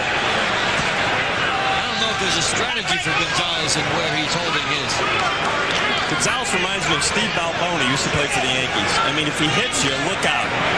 If he hits the baseball, it's going to go a long way, but he's going to strike out an awful lot against top-flight competition. Now, Jorge Luis Gonzalez can beat, quite frankly, most of the heavyweights in the world. But can he beat the best guys in the top 10? Well, this is his dilemma now in front of Witherspoon. Witherspoon working the body pretty well now. Good left hook by Witherspoon. Gonzalez finds some room, tries to uncork the right hand. Witherspoon with the glove over the face defensive technique and froze Gonzalez, who threw nothing there. I wonder if he ever learned that move from Georgie Benton in Philadelphia. Oh, you have to think it. Down goes Gonzalez from a bomb. Right hand bomb by Witherspoon. Gonzalez should make it up, and the bell will help him here. But he was hit by a bomb. One thing Gonzalez showed against Riddick Bowe, Dave, was that he was there to fight, and he has a lot of pride. He will not quit. The clock showed the round was over. Witherspoon got additional time and almost took the fight. And Tim Witherspoon with the right hand bomb we talked about earlier.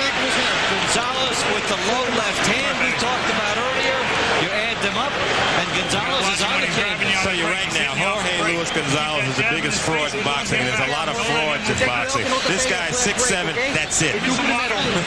Tony, I appreciate you being a little bit more on the line with your opinion there. Don't hold back so much.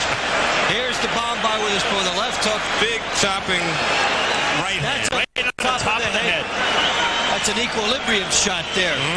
Lost all balance. I'm going to see it from another angle. And he was bent over, too. A clubbing shot on the top of the head. That's the worst place to get hit, especially with a downward arc like that. And Tim threw it, what, 2 or 3 times there until it finally found the mark big time. And that was not even a vintage Witherspoon clubbing right. Because he wouldn't have gotten up. Well, we start the 4th round, scheduled for 10, but we don't think so. Based on what transpired at the end of round 3. Witherspoon with a clubbing right hand, putting Gonzalez down. Gonzalez barely getting up. The end of the round helping out. Now we'll see how quickly Witherspoon goes back to that. Now, this is a learning experience for any young heavyweight. Look at Tim Witherspoon, taking his time, not rushing, not excited, just doing his job. If I don't knock him out this round, I'll go the round after that, taking his time. And also look what he did early in the round, which was to go to the body to try to get Jorge to drop those hands even a little bit more. Even Jorge's right hand is coming down now. You can just ask him to drop the hands now, and it might work. The left hand was any lower, it'd be in Havana. Witherspoon continues to apply the assault. Good double shot. The clubbing right hand upstairs. Again, he wants it. He's landed 2 shots in this round, similar to the one that put Gonzalez down earlier. The difference is that Gonzalez wasn't leading in this round as he was in the 3rd. So he is still a wreck, but he is getting hit with those shots. Dave, he's showing absolutely no respect for Jorge Luis Gonzalez the way he's winging that overhand right. And Gonzalez with a reach disadvantage despite having the tall stature here. He is punching down and missing Witherspoon. Guys, he should be coming up. This is a Philadelphia butt whipping administered by one Tim Witherspoon. Pretty classic stuff here by Witherspoon as Gonzalez continues backing off, tries the uppercut. Good shots by Witherspoon again. Nice right hand by Witherspoon to the head. Gonzalez needs to create some room here. He is in Witherspoon's range. He is giving away the height and reach advantage, which is the only thing he had. A good stiff left jab would help him, but he doesn't seem to know what to do right now. He doesn't want to take a chance on throwing the jab for fear that he won't bring it back. That's because he listens to his trainer, which is himself, instead of getting somebody in there to work with him and listen to him. Witherspoon with the clubbing right again over the top. Just a matter of how much Gonzalez can take as he gets hit by a jab from the smaller man. And when you start getting out jabbed by a smaller fighter, look out. If Tim ducks down like here and tries and throws a right uppercut or a left uppercut, he could do some damage also. Gonzalez isn't looking. His head's just out there. Well, at this point, it seems to be a question of when, rather than if, Witherspoon does more damage to Gonzalez. There's the right hand again. Gonzalez standing there using the ropes as leverage and makes a bit of a stand as round 4 goes into the books.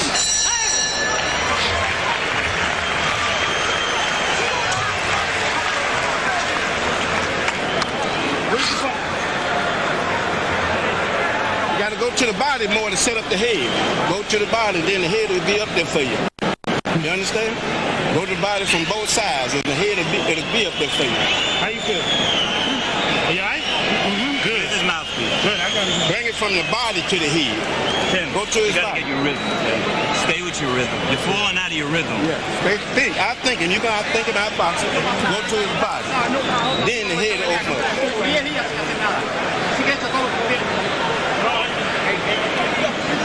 Now you got eye thinking, Tim.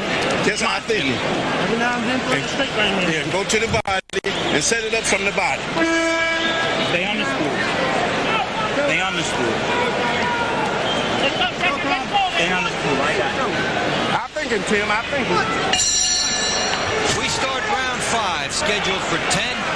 Tim Witherspoon in the white trunks, former 2-time champion, and Jorge Luis Gonzalez was down at the end of round 3, made it through round 4. I'm Dave Bontempo along with Tony Page and John Saraceno.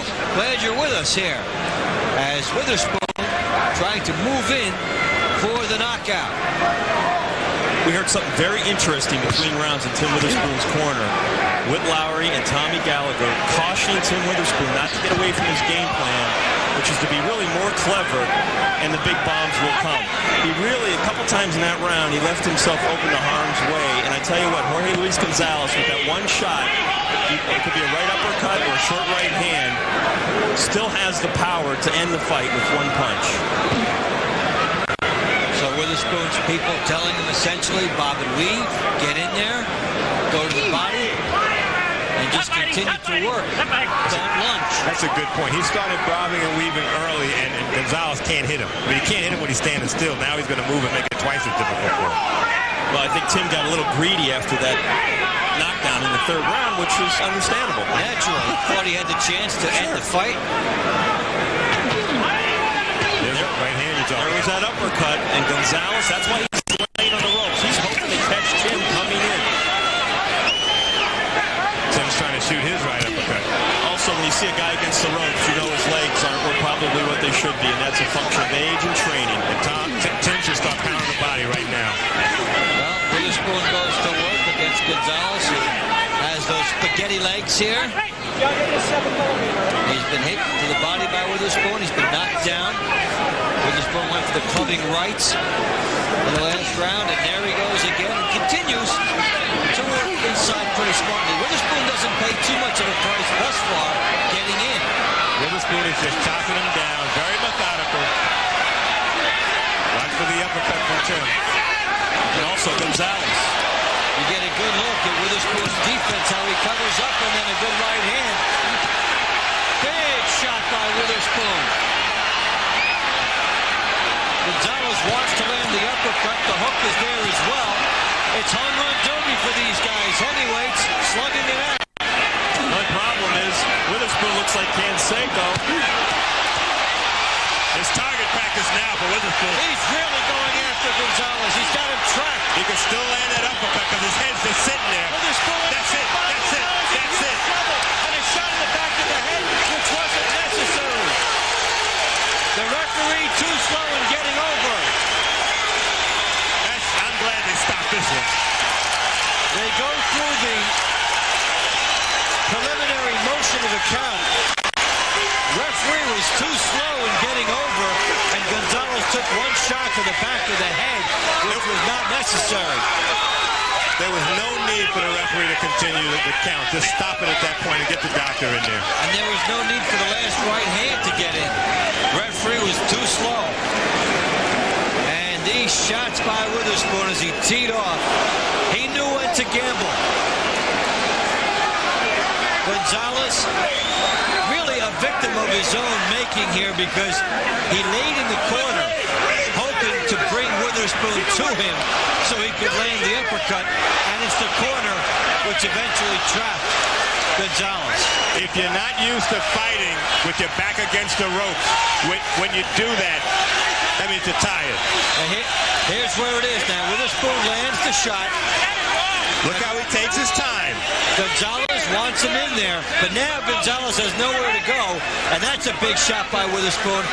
Gonzalez able to answer. Witherspoon looks for the right hand over the top. Gonzalez should be grabbing him like he's his sister or his girlfriend. Just don't let him go. He has no strength left.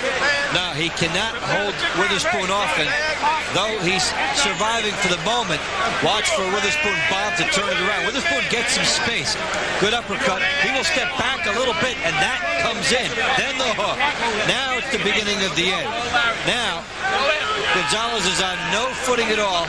Tremendous shots by Witherspoon. Gonzalez can't hold on now because he can't get a grab. Now, referee right here should be there. No excuse for the referee not to stop it right there. Well, I counted the punches there, Dave. 12 right hands Gonzalez got nailed with. The end comes at 2 minutes, 54 seconds of round number 5. The winner by knockout victory, showing he is still one of the most dangerous heavyweights in the division. He is terrible. Tim Witherspoon. Well, at 38 years of age, Tim Witherspoon might be more popular with this crowd than he's ever been. And he's probably more dangerous. North Kansas City, Missouri for the featured bout of the evening, brought to you by America Presents in association with Holden Productions and Harrah's Casino.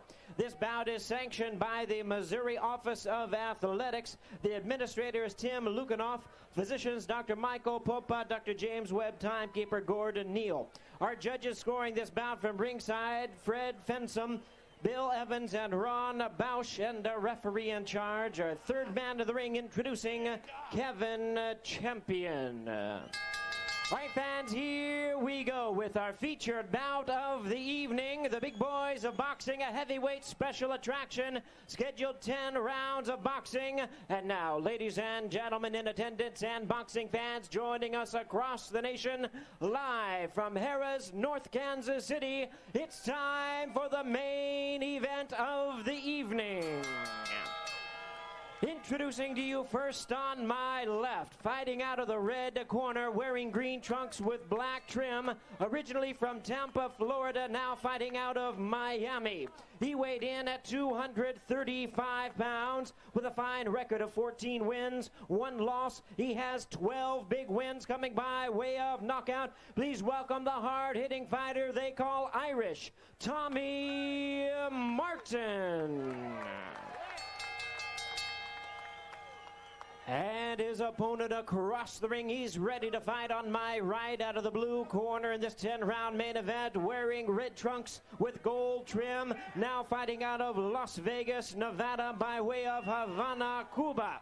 He weighed in at 239 pounds. His record stands at 28 wins, 5 losses with 26 big wins coming by way of knockout.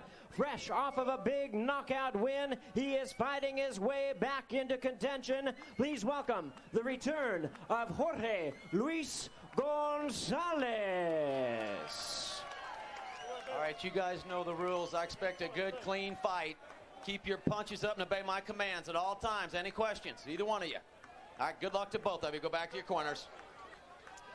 Well, the stare down was pretty much even, I think. As we take a look at the numbers, well, we started to look at the numbers, and unless those guys lost 75 pounds, those were the numbers of our previous fight. Let's take a look at it now. And these are two big lads. There's no question about it.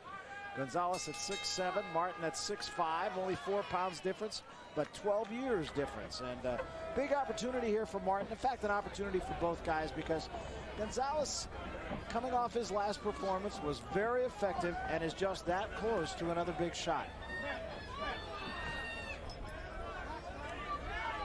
Martin really wanted this fight. We talked to matchmaker Tom Brown here earlier tonight. He said, you know, they kept calling him, please get us Jorge Luis Gonzalez. They called him before Gonzalez fought Alex Stewart. They called him after he fought Alex Stewart. They finally talked Tom Brown into. He said, all right, we'll make it. And they bring their 14-1 Martin with his 12 KOs and big punch into the big arena now and into the big main event and against a very big man. Well, it's going to be interesting. And the other thing about Gonzalez, he's a very good defensive fighter. Something that gets largely overlooked, I think. I think something that Kevin Henry told Sean O'Grady earlier, the fact that Jorge is hungrier now than he was in his early days as a pro is absolutely correct. You know what? He's heard the rumors. He's heard the talk on the street. After the Riddick Bowe loss, the second loss to Riddick Bowe, he said he was so upset he didn't go out of his house for a year trying to get that loss behind him and pick up with his career and go on with it. And he's finally done that.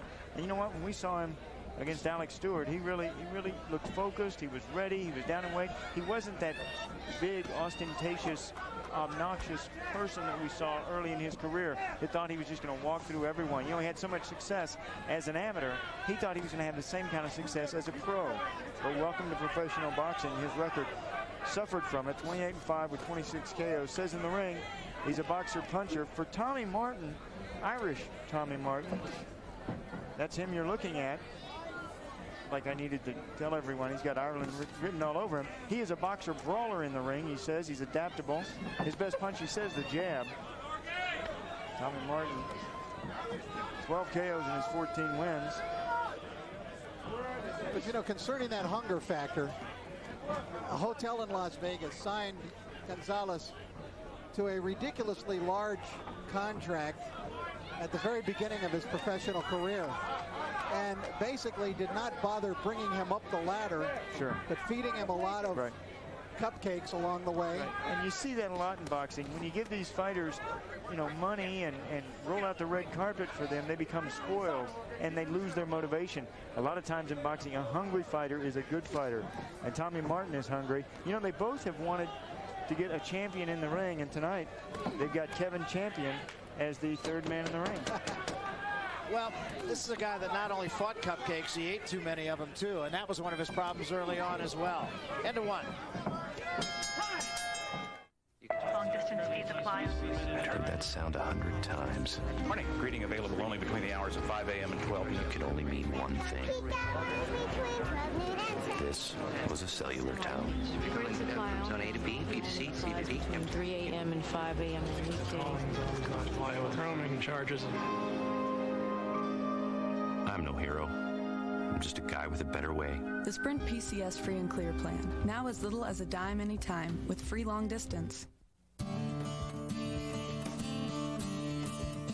Need brakes? Get the best in the business to install them. And a lifetime guarantee honored at every Midas nationwide. Go safely. Go Midas.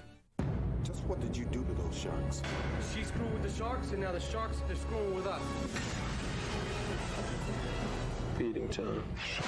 Deep Blue Sea. Rated R. Starts Wednesday, July 28th at a theater near you. Sunset on the Missouri River. Beautiful sight, isn't it? Temperatures have cooled a little bit. Probably into the mid-80s now, I'd say. Jorge Luis Gonzalez, Tommy Martin, round two.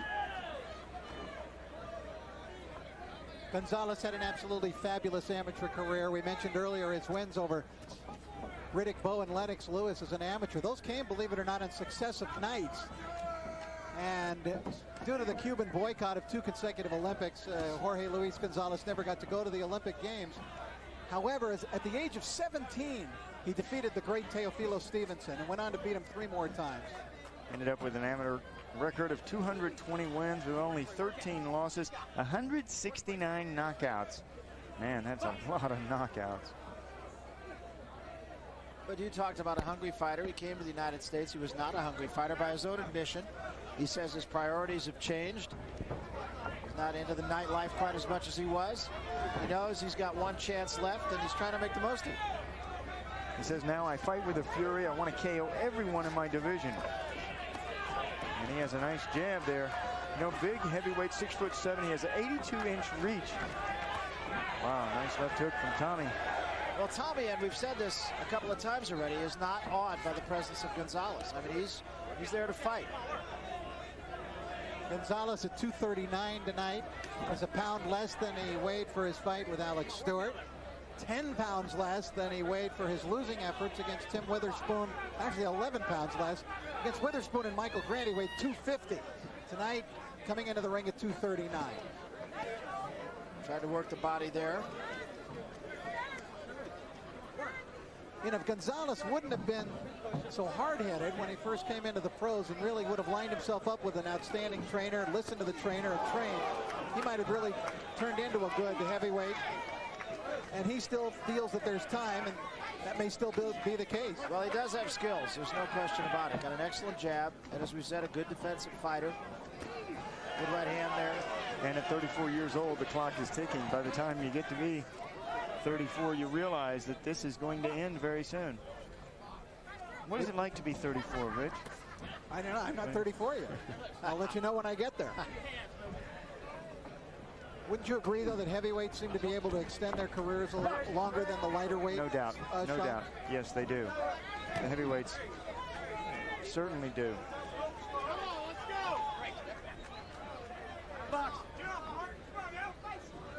Gonzalez is being much more active than we've seen him be in recent times also, and that would lay claim to what Kevin Henry told Sean O'Grady, that he's concentrating on conditioning much more, not just laying on his opponents like he has. Usually real active in the first couple of rounds. Let's see what happens after 3. End of 2. When you buy a bargain basement PC, what you're really buying is a mystery box. Will there be a monitor? Probably not. Lots of software? Ha! A year on the internet, 24/7 tech support? Dream on. With a Gateway Essential PC, you know exactly what you're getting. Monitor, great software, award-winning tech support, and internet access for $28 a month or less than $1 a day. No mystery there. Call 1-800-GATEWAY for a Gateway Essential PC with an Intel Celeron processor. This is Propecia, a pill that might interest you. Talk to your doctor and call 1-888-5-MERC-9 to see if you're eligible for a $10 rebate certificate. Propecia. There's no reason to wait. Hey, is that a Kit Kat bar? Can we have a piece? Sure.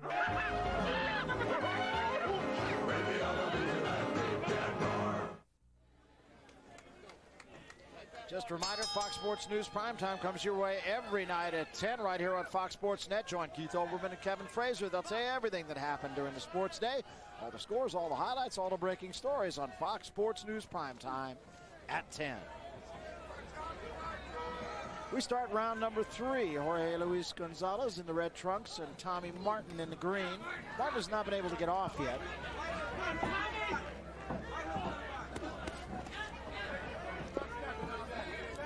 He's trying to jab with Gonzalez. That's not an easy thing to do. Not at all, but in this division you have to jab. There's a good couple of jabs from him. You know, even if you are facing somebody with a long reach like Gonzalez, you have to follow his jab back. You got to somehow kill his jab by way of that. See what he's doing right there? Nice work from Tommy. Also, he's getting down. See that jab coming from a different angle? It's kind of pushing upward. Most of those jabs come right straight at you. He's doing a good job of jabbing Martin in this round. He is, and he followed it up a moment ago with a chopping right hand. Yeah, there's some good skills. Martin seems to be getting going in this round. Kind of picking it up a little bit. You can't stand there and pose. Posing like that does nothing. One loss for Tommy Martin back in 1996. Very beginning of his career, a 4-round decision against a guy by the name of Aaron Conway. Prior to that, Martin had a pretty good amateur career, including whacking out Lawrence Claybay one time. That's right. And Aaron Conway was a left-hander, and Martin just was not ready for that fight, never did figure him out. Said he went 55-14 in the non-paid ranks, two-time Florida State Golden Gloves champion. Born in Palm Harbor, Florida, from Miami, Tommy Martin.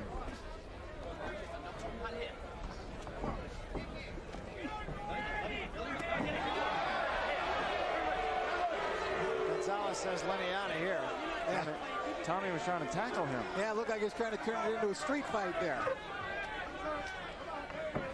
I think Tommy Martin got hurt. He got clipped with a punch. And look at him move now. His knees wobbled a little bit. Not quite as aggressive as he was early part of this round. I think Gonzalez knows it. He's staying away, Martin.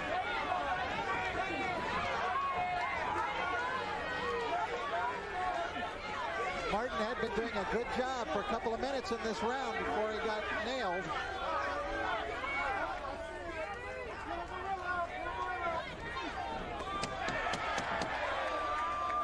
It would probably behoove Martin to turn this into a street brawl as we come to the end of 3. They say fruit is good for your body. Everybody loves fruit. The new t-shirt collection from Fruit. Every style, every color, even the classic white. Everybody. Fruit of the Loom. Go out and grab a bunch. Whoa! Hey, I've got bugs everywhere. You need Ortho Bug Be Gone. Kills virtually all types of harmful outdoor bugs. Guaranteed. Beautiful. That Bug Be Gone really works. Got bugs? Leave it to Ortho. There are defining moments in every man's life. When I saw Fox's catcher cam for the first time, the game came alive again. And I had to know if I still had what it took. I just couldn't sit back watching from life's bench. I had to be in the game. I always had to be in the game. Wait! Fox Saturday Baseball Game of the Week on your local Fox station. We welcome you back. Another look, Rich. Yep, and Gonzalez hurt him. Watch for that little short punch. See that little right uppercut? Now watch the knees. Look at the legs give way of Tommy Martin. A clear indication that he was staggered by a little punch that traveled maybe 5-6 inches. So now Gonzalez being much more aggressive here as we start the 4th round.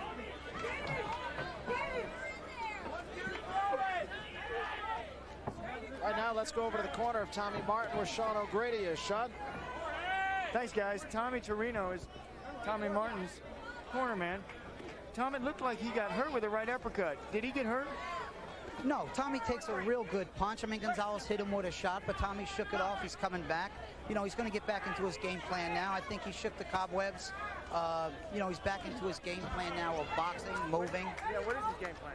Well, he's going to box this guy, set up the openings, just like he's doing now, countering with the left hook, let Gonzalez wear down, and then take over the fight, just like he's doing now. Okay, thank you, Tommy Torino. They want to keep the pressure on, keep him busy, and see if Gonzalez fades, guys. Keep working. Well, he is making Gonzalez work. I will say that, Rich. Yes, and it's probably not a bad idea to try to make Gonzalez get into a situation where he does fade. He faded badly in the loss to Witherspoon and certainly against Riddick Bowe. And I think that's what they're counting on here tonight, that maybe with the heat and with some pressure themselves and just with a difference in age, that it might be a situation where Gonzalez wears down. Well, there was a fight very similar to this that Gonzalez had back in 1996 when he lost to Ross Purdy. Purdy, just a journeyman heavyweight, and he beat him. And that was really, though, when Jorge just was out of it. And mentally, he finished his professional career.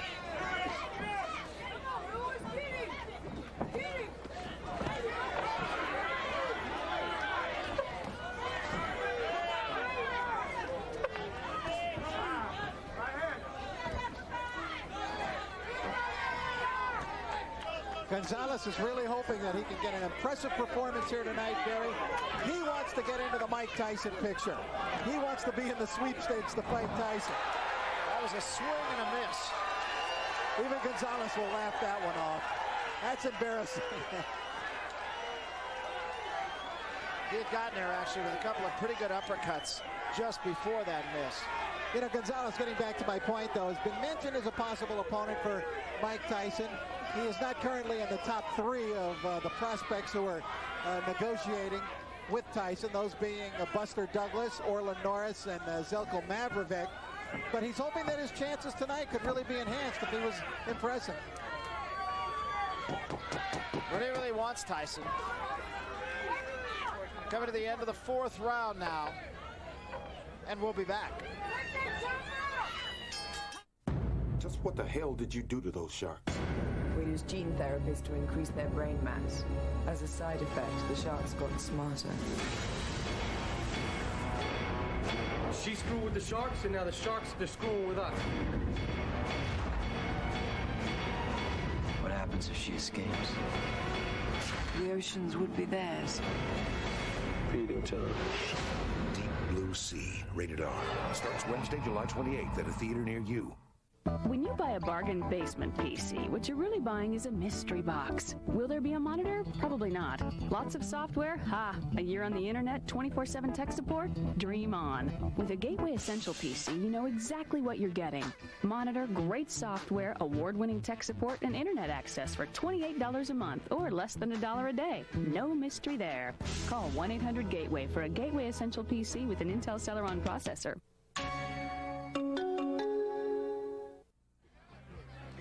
Embarrassing moment for Jorge Luis Gonzalez in the round. A wild right-hand uppercut with a swing and a miss. Followed it with a left, a swing and a miss. And down he went. Knocked himself down. Right now, let's go over to Sean O'Grady. He is with Louis de Cubas in the corner of Jorge Luis Gonzalez. Sean? Thanks, guys. Louis, how much of a factor is this heat? Oh, it's very, very hot in there, but George Gonzalez trying to establish his jab. We'll be okay. It's a little hot, you know, but we'll be okay. I see you putting that wet towel on the back of his neck. Do you guys help? Well, of course, it's very hot in here. It's like 105, you know, in the ring, and it's very, very cold, very, very hot.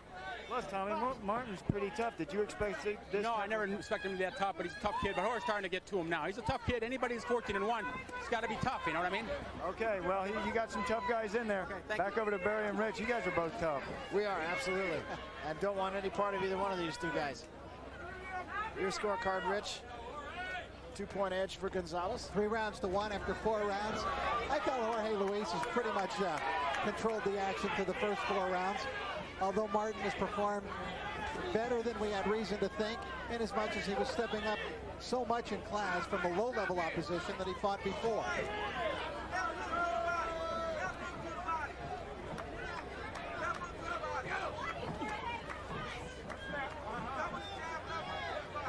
Gonzalez has not allowed Martin a chance to really get off. Most of Martin's punches have been rather wild.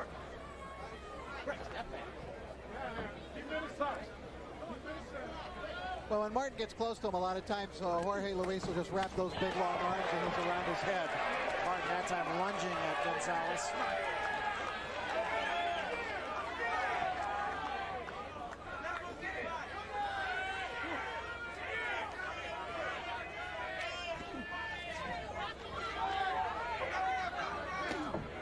Gonzalez not jabbing as much as we normally see. Could be because Martin, every time when he throws a jab, a lot of times he's countering right off of that jab, Barry, with a jab of his own.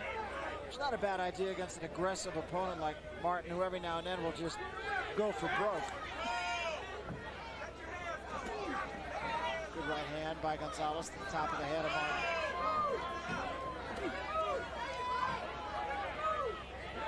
Keep in mind, too, as this fight wears on, that Martin has only been past 4 rounds 1 time, and that was only 6 rounds. He's never gone past 6.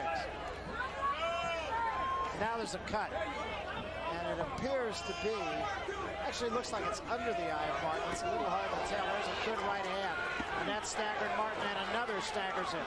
Yeah, Gonzalez seems almost buoyed by the sight of the blood.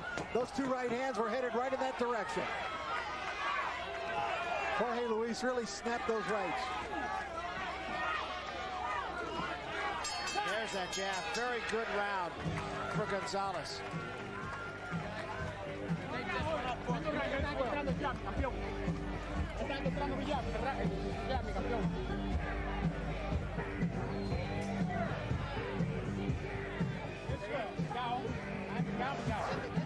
Gonzalez finishing the round very slow, very quickly.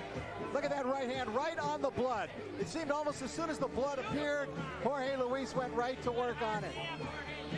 He began throwing that right hand, and he began connecting. Trying to see where that cut is, and they don't appear to be working on a cut, so it might have just been from the nose. A reminder that Going Deep comes your way Sundays at 9 o'clock on Fox Sports Net. Going Deep, of course, the 60 minutes of sports television. Watch it Sundays at 9, right here on Fox Sports Net. Chris Myers does a very good job on that show, I think. Like Gonzalez, you talk about turning it up a notch. That last 30 to 40 seconds was really scintillating work by Jorge Luis. Gonzalez defected a long time from Cuba before the current crop did, Barry. The ones we have seen from Team Freedom, as they are known today, with Joel Casamayor, with Ramon Garbe, Diabella Hurtado, those bunch. You know, it was a long time ago that Gonzalez defected. He was in Denmark for tournament there, and he defected. I said, did you have to go hide? He looked at me and said, Rich, how could I hide? I'm 6'7", I wear a big cowboy hat, and I'm Cuban in Denmark. Might have stood out in the crowd. Not only that, all you had to do was find him at any smorgasbord. You know, people may not believe it, but in the last year, for whatever reasons, Gonzalez has mellowed. He's turned into a person who is much easier to get along with rather than that surly individual who was present a few years ago. And actually fun to be around, which is certainly was not the case a few years ago. No, absolutely. And he's taking his sport much more seriously now. And that's all by his own admission.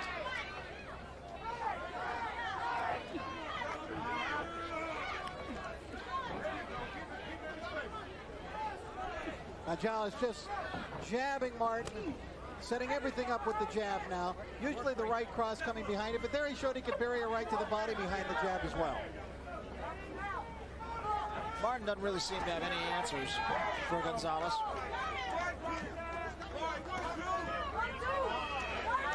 Even though in Martin's corner they were saying that the last round was his best.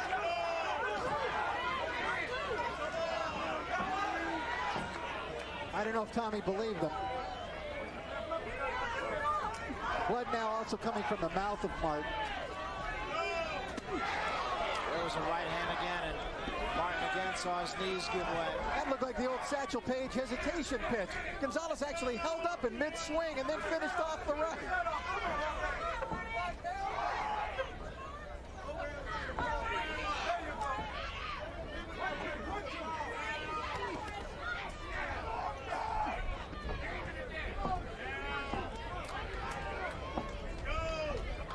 He's bloodying Martin and reddening Martin's face good. Another thing about Gonzalez, he's been on his toes most of this fight. Now this is all part of that conditioning of his that we talked about.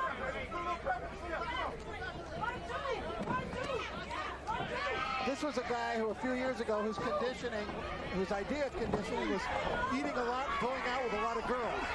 That's exactly right. A couple of good right hands by Gonzalez and a good jab. He's starting to beat Martin up.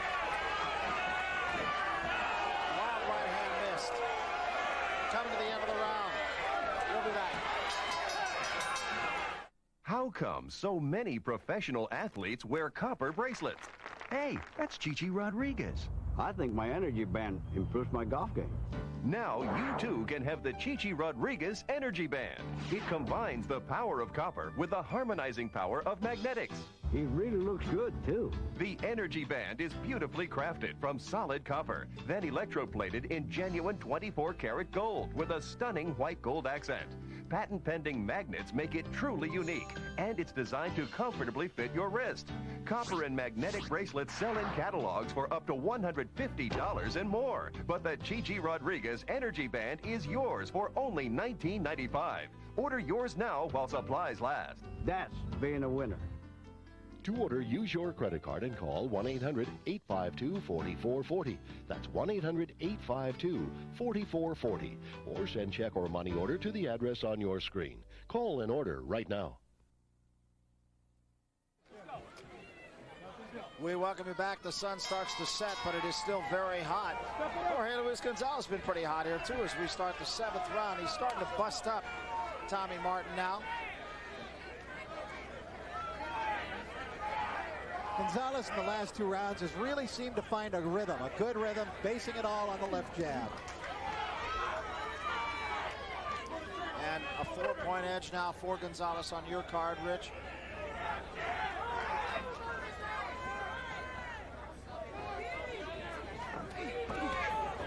It's been an impressive performance for Gonzalez against an overmatched opponent, but nonetheless impressive.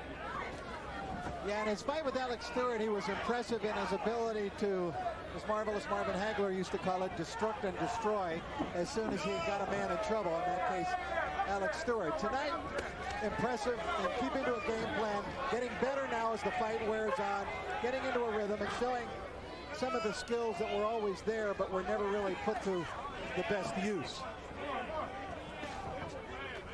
And he has plenty of skills. We talked about his defense, which is quite good. He has a very good jab. Showed us a great uppercut against Alex Stewart. I think Kevin Henry's got to be given a lot of credit, his trainer.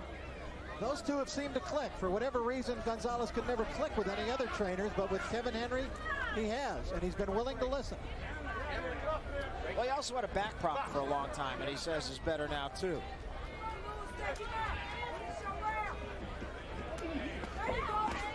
Trying to lure Martin in here. Work out. Keep your hands moving. Gonzalez less aggressive in this round.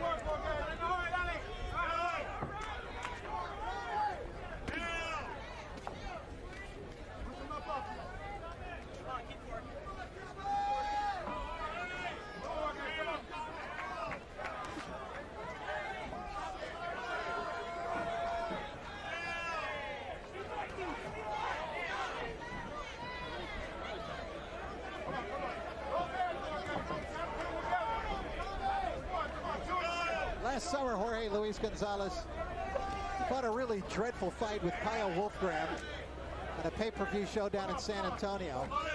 And after that is when he started turning things around. He knocked out a guy by the name of Josh Gormley, more familiarly known as Josh Dempsey. He knocked him out. That surprised a lot of people. Then he beat Rodolfo Marin in 4 rounds, a fringe contender. And then the big win over Alex Stewart. Good right hand there. Again, starting to bust up Tommy Martin. Martin got there with a long right hand. Tommy's tough. He's fighting back. Well, you know, I see this fight really as a no-lose fight for Tommy Martin. As we come to the end of the 7th round, Martin, though, kind of drags back to his corner. Let's take another look at that exchange. Martin did get there with a right hand, but he took a lot of punishment in that round, too. Yeah, he took quite a few, in fact, but he still was willing to fight back. He hit Gonzalez there with the left hand that you saw, and still as the round was wearing to an end, came back and landed probably his best punch of the fight, that overhand right. You can actually see the foot of Gonzalez rise up off the canvas a little. Well, Gonzalez looking for another title shot. There's a guy in the arena here looking for his first and getting closer to it, Monty Barrett, who is with Sean O'Grady. Champ. Yeah, really an interesting spectator here tonight. Monty Barrett, the number 10 ranked heavyweight in the world. What kind of fight are you seeing here? It's a good fight.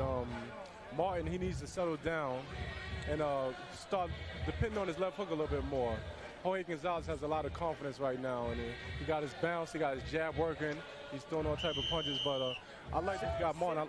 Sitting out here, Monty, are you chomping at the bit, wanting to get in there and fight? Well, not one of these guys. I could get these guys out of there real quick. I'm looking forward to my big show on August 28th. I've been fighting on Fox a few times, and Fox is my home. They bred me. Now I'm moving up to the big boys, which is HBO. On August 28th, I'm fighting Mount Whitaker. We have seen you in some terrific fights. Good luck in that fight. Guys, he's got a fight looking forward, but also he's enjoying this fight. Fighting Lance Whitaker and going up with the big boys, Rich. I guess our kid is leaving us. Well, he's done very well. I think the fight that catapulted him was that fight with Phil Jackson, which he dominated the bout. And he moves up now. And that's why those two guys were coming together, to see who was going to move up, take the next big step. That'll be an interesting fight on the same card with David Reed and Keith Mullings. Also a very interesting fight. Yeah, both of them, I think. David Reed we saw, of course, a week or so ago, and some work to be done in the David Reed camp. Well, if he fights the way that he fought Kevin Kelly, he'll lose to Keith Mullings. But I have a sneaking suspicion he won't fight that same fight, and he'll be much better than he was against Kevin Kelly. A lot of swelling now underneath the left eye of Tommy Martin. It swells up a little bit worse with each round. Now, in fact, around the right eye, there's a swelling as well. Still, he's fighting him. Work. In fact, I think there's a cut alongside the right eye. Let's see if Gonzalez reacts the same way he saw blood 2 rounds ago. As soon as he saw it, he really went to work. He might start sticking that jab out right on that eye. Double jab, exactly as you said.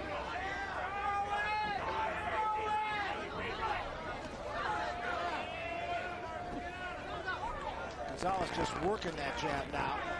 Remember now, this is all uncharted waters for Tommy Martin. Never been past 6 rounds until tonight.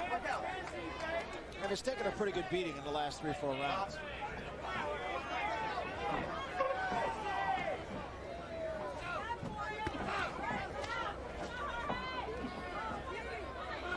Keep working, guys. Great, like that. Hold on. Gonzalez, I think you'd have to say, is in the best shape we've ever seen. Yeah.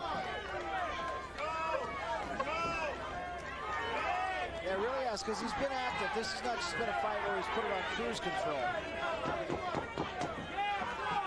Heading for the end of round number 8. The story is pretty much the same. Been a good story so far for Jorge Luis Gonzalez. We'll be back. A guy's world is full of sweat. That's why there's Speed Stick Ultimate. It's antibacterial. It kills the germs that cause odor. And isn't that the ultimate goal? Speed Stick Ultimate by Landon.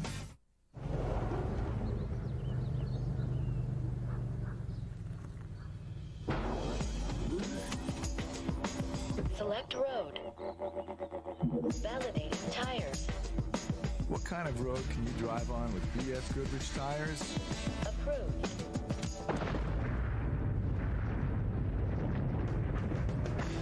Enjoy. Any road you choose. BF Goodrich tires, take control. This is Propecia. Call 1-888-5-MERC-8 for more information and ask your doctor if Propecia is right for you. Propecia. What are you waiting for? Welcome back to Harrah's Hotel and Casino. We're in North Kansas City, Missouri, on the Missouri River. Beautiful setting here, and good showcase for Jorge Luis Gonzalez. The doctor was in the corner of Tommy Martin, taking a good close look as he is starting to get beaten up, but the doctor said he's okay. Well, easy for him to say. I don't know about that. Martin right now has got a puffed up left eye. It's puffing up from underneath. A cut right eye. He was bleeding from the nose and bleeding from the mouth in the last round. Right now, let's go to Sean O'Grady with a report. Sean? Thanks, Barry. You know, this heat has a lot of effects on a lot of different things, including the cuts. All of a sudden, your skin is more pliable, and you get cut easier in this heat, and it bleeds more. Well, there's a little cut underneath the left eye of Tommy Martin. His corner man, his cut man, did a nice job of putting some coagulant on it, trying to stop the bleeding. Also, he's cut around the mouth and nose. Back to you guys. Well, right now, he is taking a real beating as Gonzalez opened him up with the right hand, came back with the left, and Martin is on really wobbly legs. In fact, he's ready to go. Gonzalez knows it and is looking for one big finisher, and that's it. Yeah, well stopped, I think, by Kevin Champion. Well, he's not going to stop it yet. He's just going to count. 6, 7, 8. Might be well stopped, though. That's it. That's it. As soon as he staggered to the left, Kevin Champion said that's enough. And Jorge Luis Gonzalez has put another notch on the belt and gotten himself, I feel, closer to yet another chance. Very impressive performance. This kid here was a very tough opponent tonight. He is not a seasoned opponent, but he came here to fight, to give it his best. He was as tall as Jorge Luis Gonzalez, but not as good as Jorge Luis Gonzalez. And there's the Cuban, no longer sporting that long ponytail of his recent years, much more serious about boxing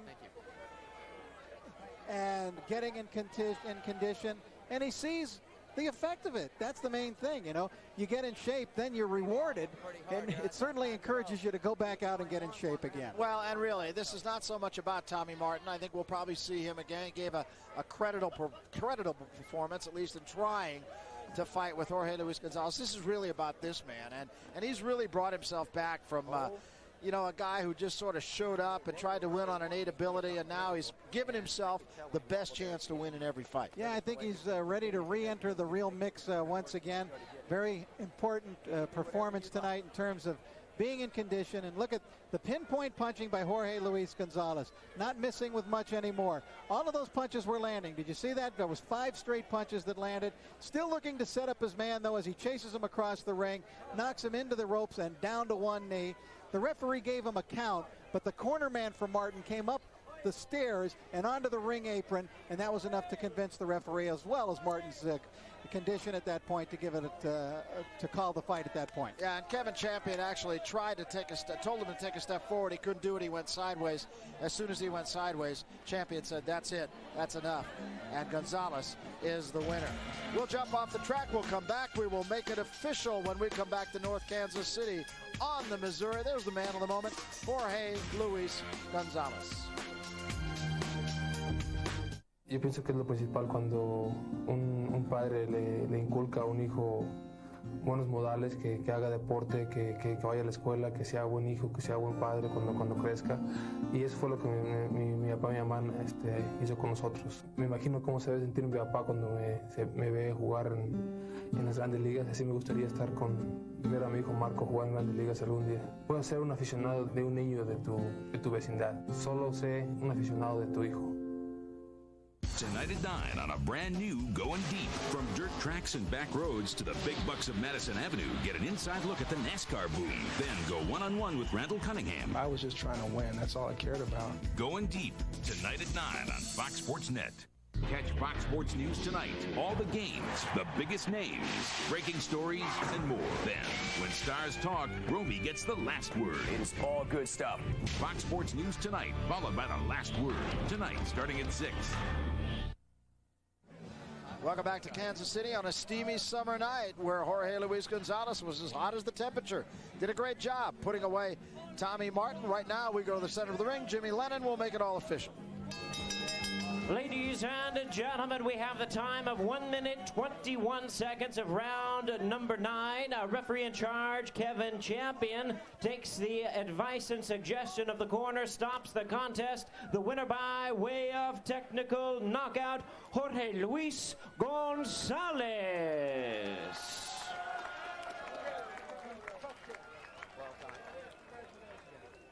Jorge Luis Gonzalez is the winner yet another time. It's interesting. I ran into Tommy Martin's people earlier today, and we were talking about it. And I said, well, if you're going to beat this guy, you got to make him fight. Well, you know what? He did make him fight, but it's a different Jorge Luis Gonzalez that we're looking at now. And right now, he's in the center of the ring with Sean O'Grady. Sean? Up here with Team Jorge Luis Gonzalez. Jorge, how much of a factor was this heat tonight? Very, very. A mí me interesante, man. I feel. It's all man different. Wow. How much of a factor was Tommy Martin?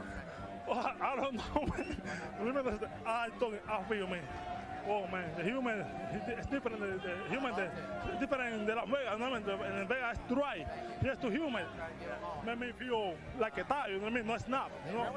Wow. It's very hot, and you sweated a lot tonight. Yeah, man. What did tonight tell you about yourself? Okay, I thought about myself. I got in great condition. You know, after the beat, I just dancing. For 10 round 2, I feel in this fight, no too strong. I feel a little weak. My weight is a little down. And this fight, the humidity is too hard for me, you know. But my condition is very good. What if I forget about it, you know? Oh, hey, Luis, what if Mike Tyson is watching this show tonight? Oh, listen, I'm not talking to you, man. Excuse me. Tyson, listen, look, I tell you something for you, man. Hey, be a man if I were me. Be a man if I were me. So you say no, everything else you decision. 10 more days, right? 10 more days? Yeah. 10 more days. I'm ready for you, man. I'm waiting for you. Okay, he's waiting. Gonna wait right here. It's kind of hot to wait here, though. All right. Jorge Luis Gonzalez, he's waiting for Mike Tyson. It's a little toasty up here in the ring, guys. Well, every fighter and every trainer has talked about what an effect the heat has had. He's got some Cuban supporters who were very vocal and no doubt helped him. But I got to say, Rich, I was very impressed with this guy tonight, maybe even more so tonight than against Alex Stewart, because I think there was always that question of what does Alex Stewart have left. But I think 2 fights in a row now says something about this guy. Yeah, he is really coming on now. It's amazing that he's coming into his prime at the age of 34, but it's the first time he's ever really done the things necessary to become a good fighter as a professional. He's doing them now and becoming a good fighter. Well, let's find out what the Vanquish thinks about Gonzalez. Sean O'Grady with Tommy Martin. In a fight career, you've got to step up to the plate. Tonight, you stepped up to the plate. You did yourself good, but he was tough. Yeah, he sure was. He kept me on the outside and was pretty effective tonight. But I'll be back. How about this heat? How much of a factor was that? The heat wasn't really a problem. It was just a lack of experience, I think.